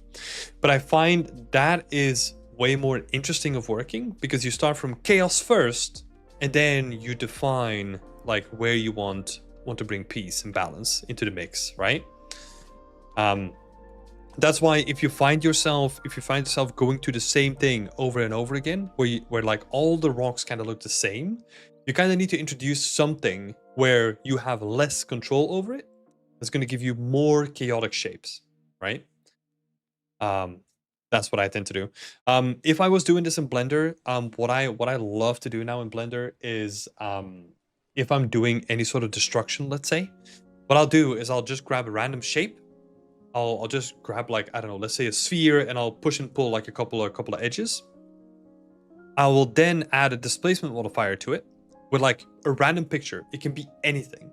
Like I've used screenshots, I've used like random noises, I've used anything. As long as it has like enough contrast and all that kind of stuff, I just slap anything in there. And then I use that to deform that shape, right? And again, it's leading into the chaos, right? I'm not looking for something specific. I don't mind that. I want to have something that looks a bit chaotic. And that can sometimes like even look like a rock. You know, you can get some like really interesting shapes from just playing around with the displacement modifier and letting a random image, letting a random image just dictate what the shape is going to be like, right? Sometimes that's really cool. Sorry, I'm back. No worries, you're all good. So yeah, that could also be potentially a good way of working. The reason why I mentioned destruction is because then I get that like really random shape and I can use that again as like a boolean, right? Sometimes if you then use like a remesh and set it to like a cube, you can get some like really interesting patterns where it almost feels like you're like damaging like a random brick surface or something like that. Some really cool ways. Cool. The second question is, we're aiming for mid to low end hardware. Any tips to watch out for? It's a good question. I honestly have no idea. But most of the performance optimizations comes down to the same thing, right? Find out what your target hardware is. Ideally, run it on that target hardware as well.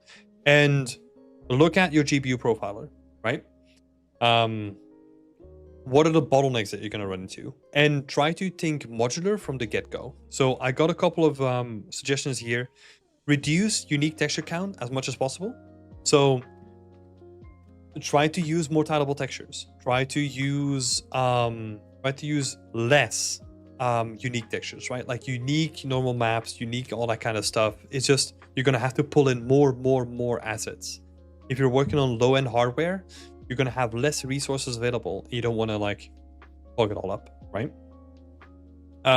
Build with minimum amount of assets. So if you want to build something that is performant, like the amount of assets that you're going to have on screen and the amount of unique ones you're going to have is also going to have an impact, right? So try to reuse as much as you can and try to be smart with that reuse. It is potentially really cheap to have a color variation that is per object. Yeah, have like a color variation per object that is going to be way cheaper than having like a complete different set of textures for that same object, right? I know it might sound like silly stuff, but like really thinking about like how you can get more out of one single thing. It's almost like if you're doing something for like low-end hardware, you have to pick the things that you really want to spend attention to, right? Like your hero stuff, like that is going to be important. I'm going to spend unique textures on that, and the rest of it I'm just going to bash together with stuff that already exists, because that's going to be performative. How do you use tileables when there's like edgeware, etc.? Just use like an Unreal Engine 5 material that detects them. You got a couple of different areas. You can work with like edge decals. So those are decals that are specifically made for edges that basically simulate like damaged and breakup and all that kind of stuff. So that could be a way. It kind of depends. If we're talking about performance, right? You don't want to lean on adding too much to your Unreal Engine 5 materials, because then you're basically shifting the performance bottleneck from your textures to your materials, which is also not ideal, right?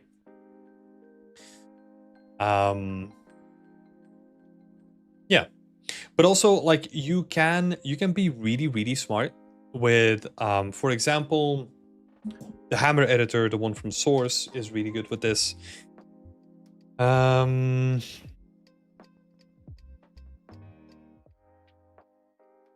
What are they called again? Dang it.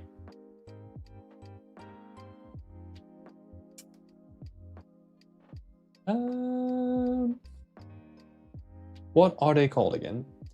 They're basically trim sheets, but they're way more versatile than normal trim sheets. Dang it.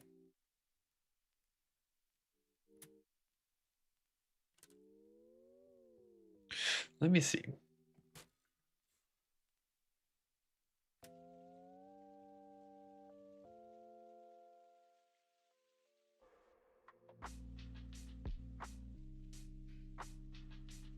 Hybrid trim sheets? No, they're not even hybrid trim sheets. They're like hyper modular trim sheets.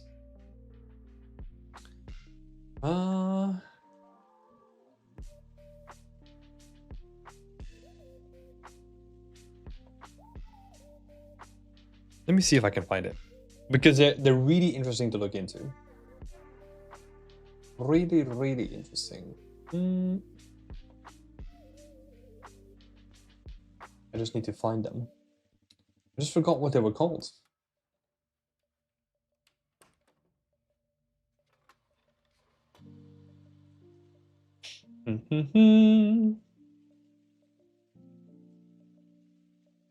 Hotspots. There we go. Hotspots. Hotspot textures. I'll explain what they do. So we're gonna go to this random page. Let's switch over here. Well, it's the wrong one. So let me just do this. Here we go. Okay, so hotspots. You can kind of see here. This is an example of a hotspot texture. And basically, it's a trim sheet, but it's made for specific dimensions. So they have tools internally. Blender has a tool like that as well, like Zen UV, Dream UV. They have the same thing.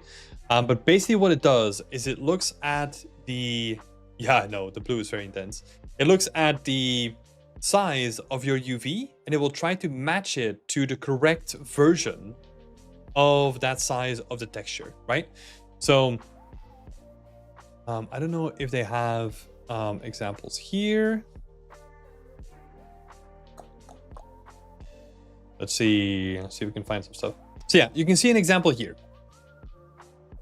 Right, so this allows them to texture basically any asset from any complexity with just this trim sheet, because they kind of have like sections for every little section that is needed to build this whole asset with. Right, and then think about like, okay, now I want like a blue crane. Like we're literally just thinking about changing the color, right? That's super easy to do. Would that work with organics? Not really. Not really. I think with organics, you just have to be smarter with like reusing the same sort of like alphas and cutouts, and then just recoloring them, and maybe, and then maybe, yeah, what you can do in your situation, right? Switch to this guy. If we're thinking about something like this, right? If you change the color of the leaves and you make them in a different way, you're still pulling from the same texture sheet, but you're just using the resources that are already available, and you're just changing the color inside of Unreal, then you can kind of have like a new looking tree, right? Without having to like really worry about it. You can rotate this upside down, make it green, and you have algae underwater, right? That's the sort of stuff. This is just like hyper focused on the hotspot technique, is like hyper focused on more mechanical stuff, right? But yeah, there's other ways that you can optimize for like other situations or needs.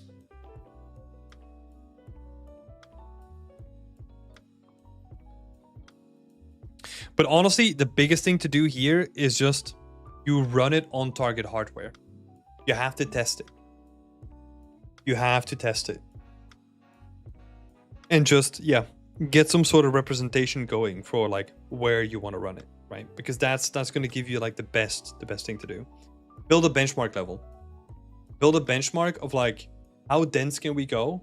How many assets can we get in there? And does it still perform to like the same degree that we want? And also keep headroom for logic in the game as well, right? Because visuals alone are going to be fine, but then if you start adding logic, gameplay, and all that kind of stuff to it, it might get more condensed or more strict later down the line. But yeah, that's about it. Those are like my 2 cents on that.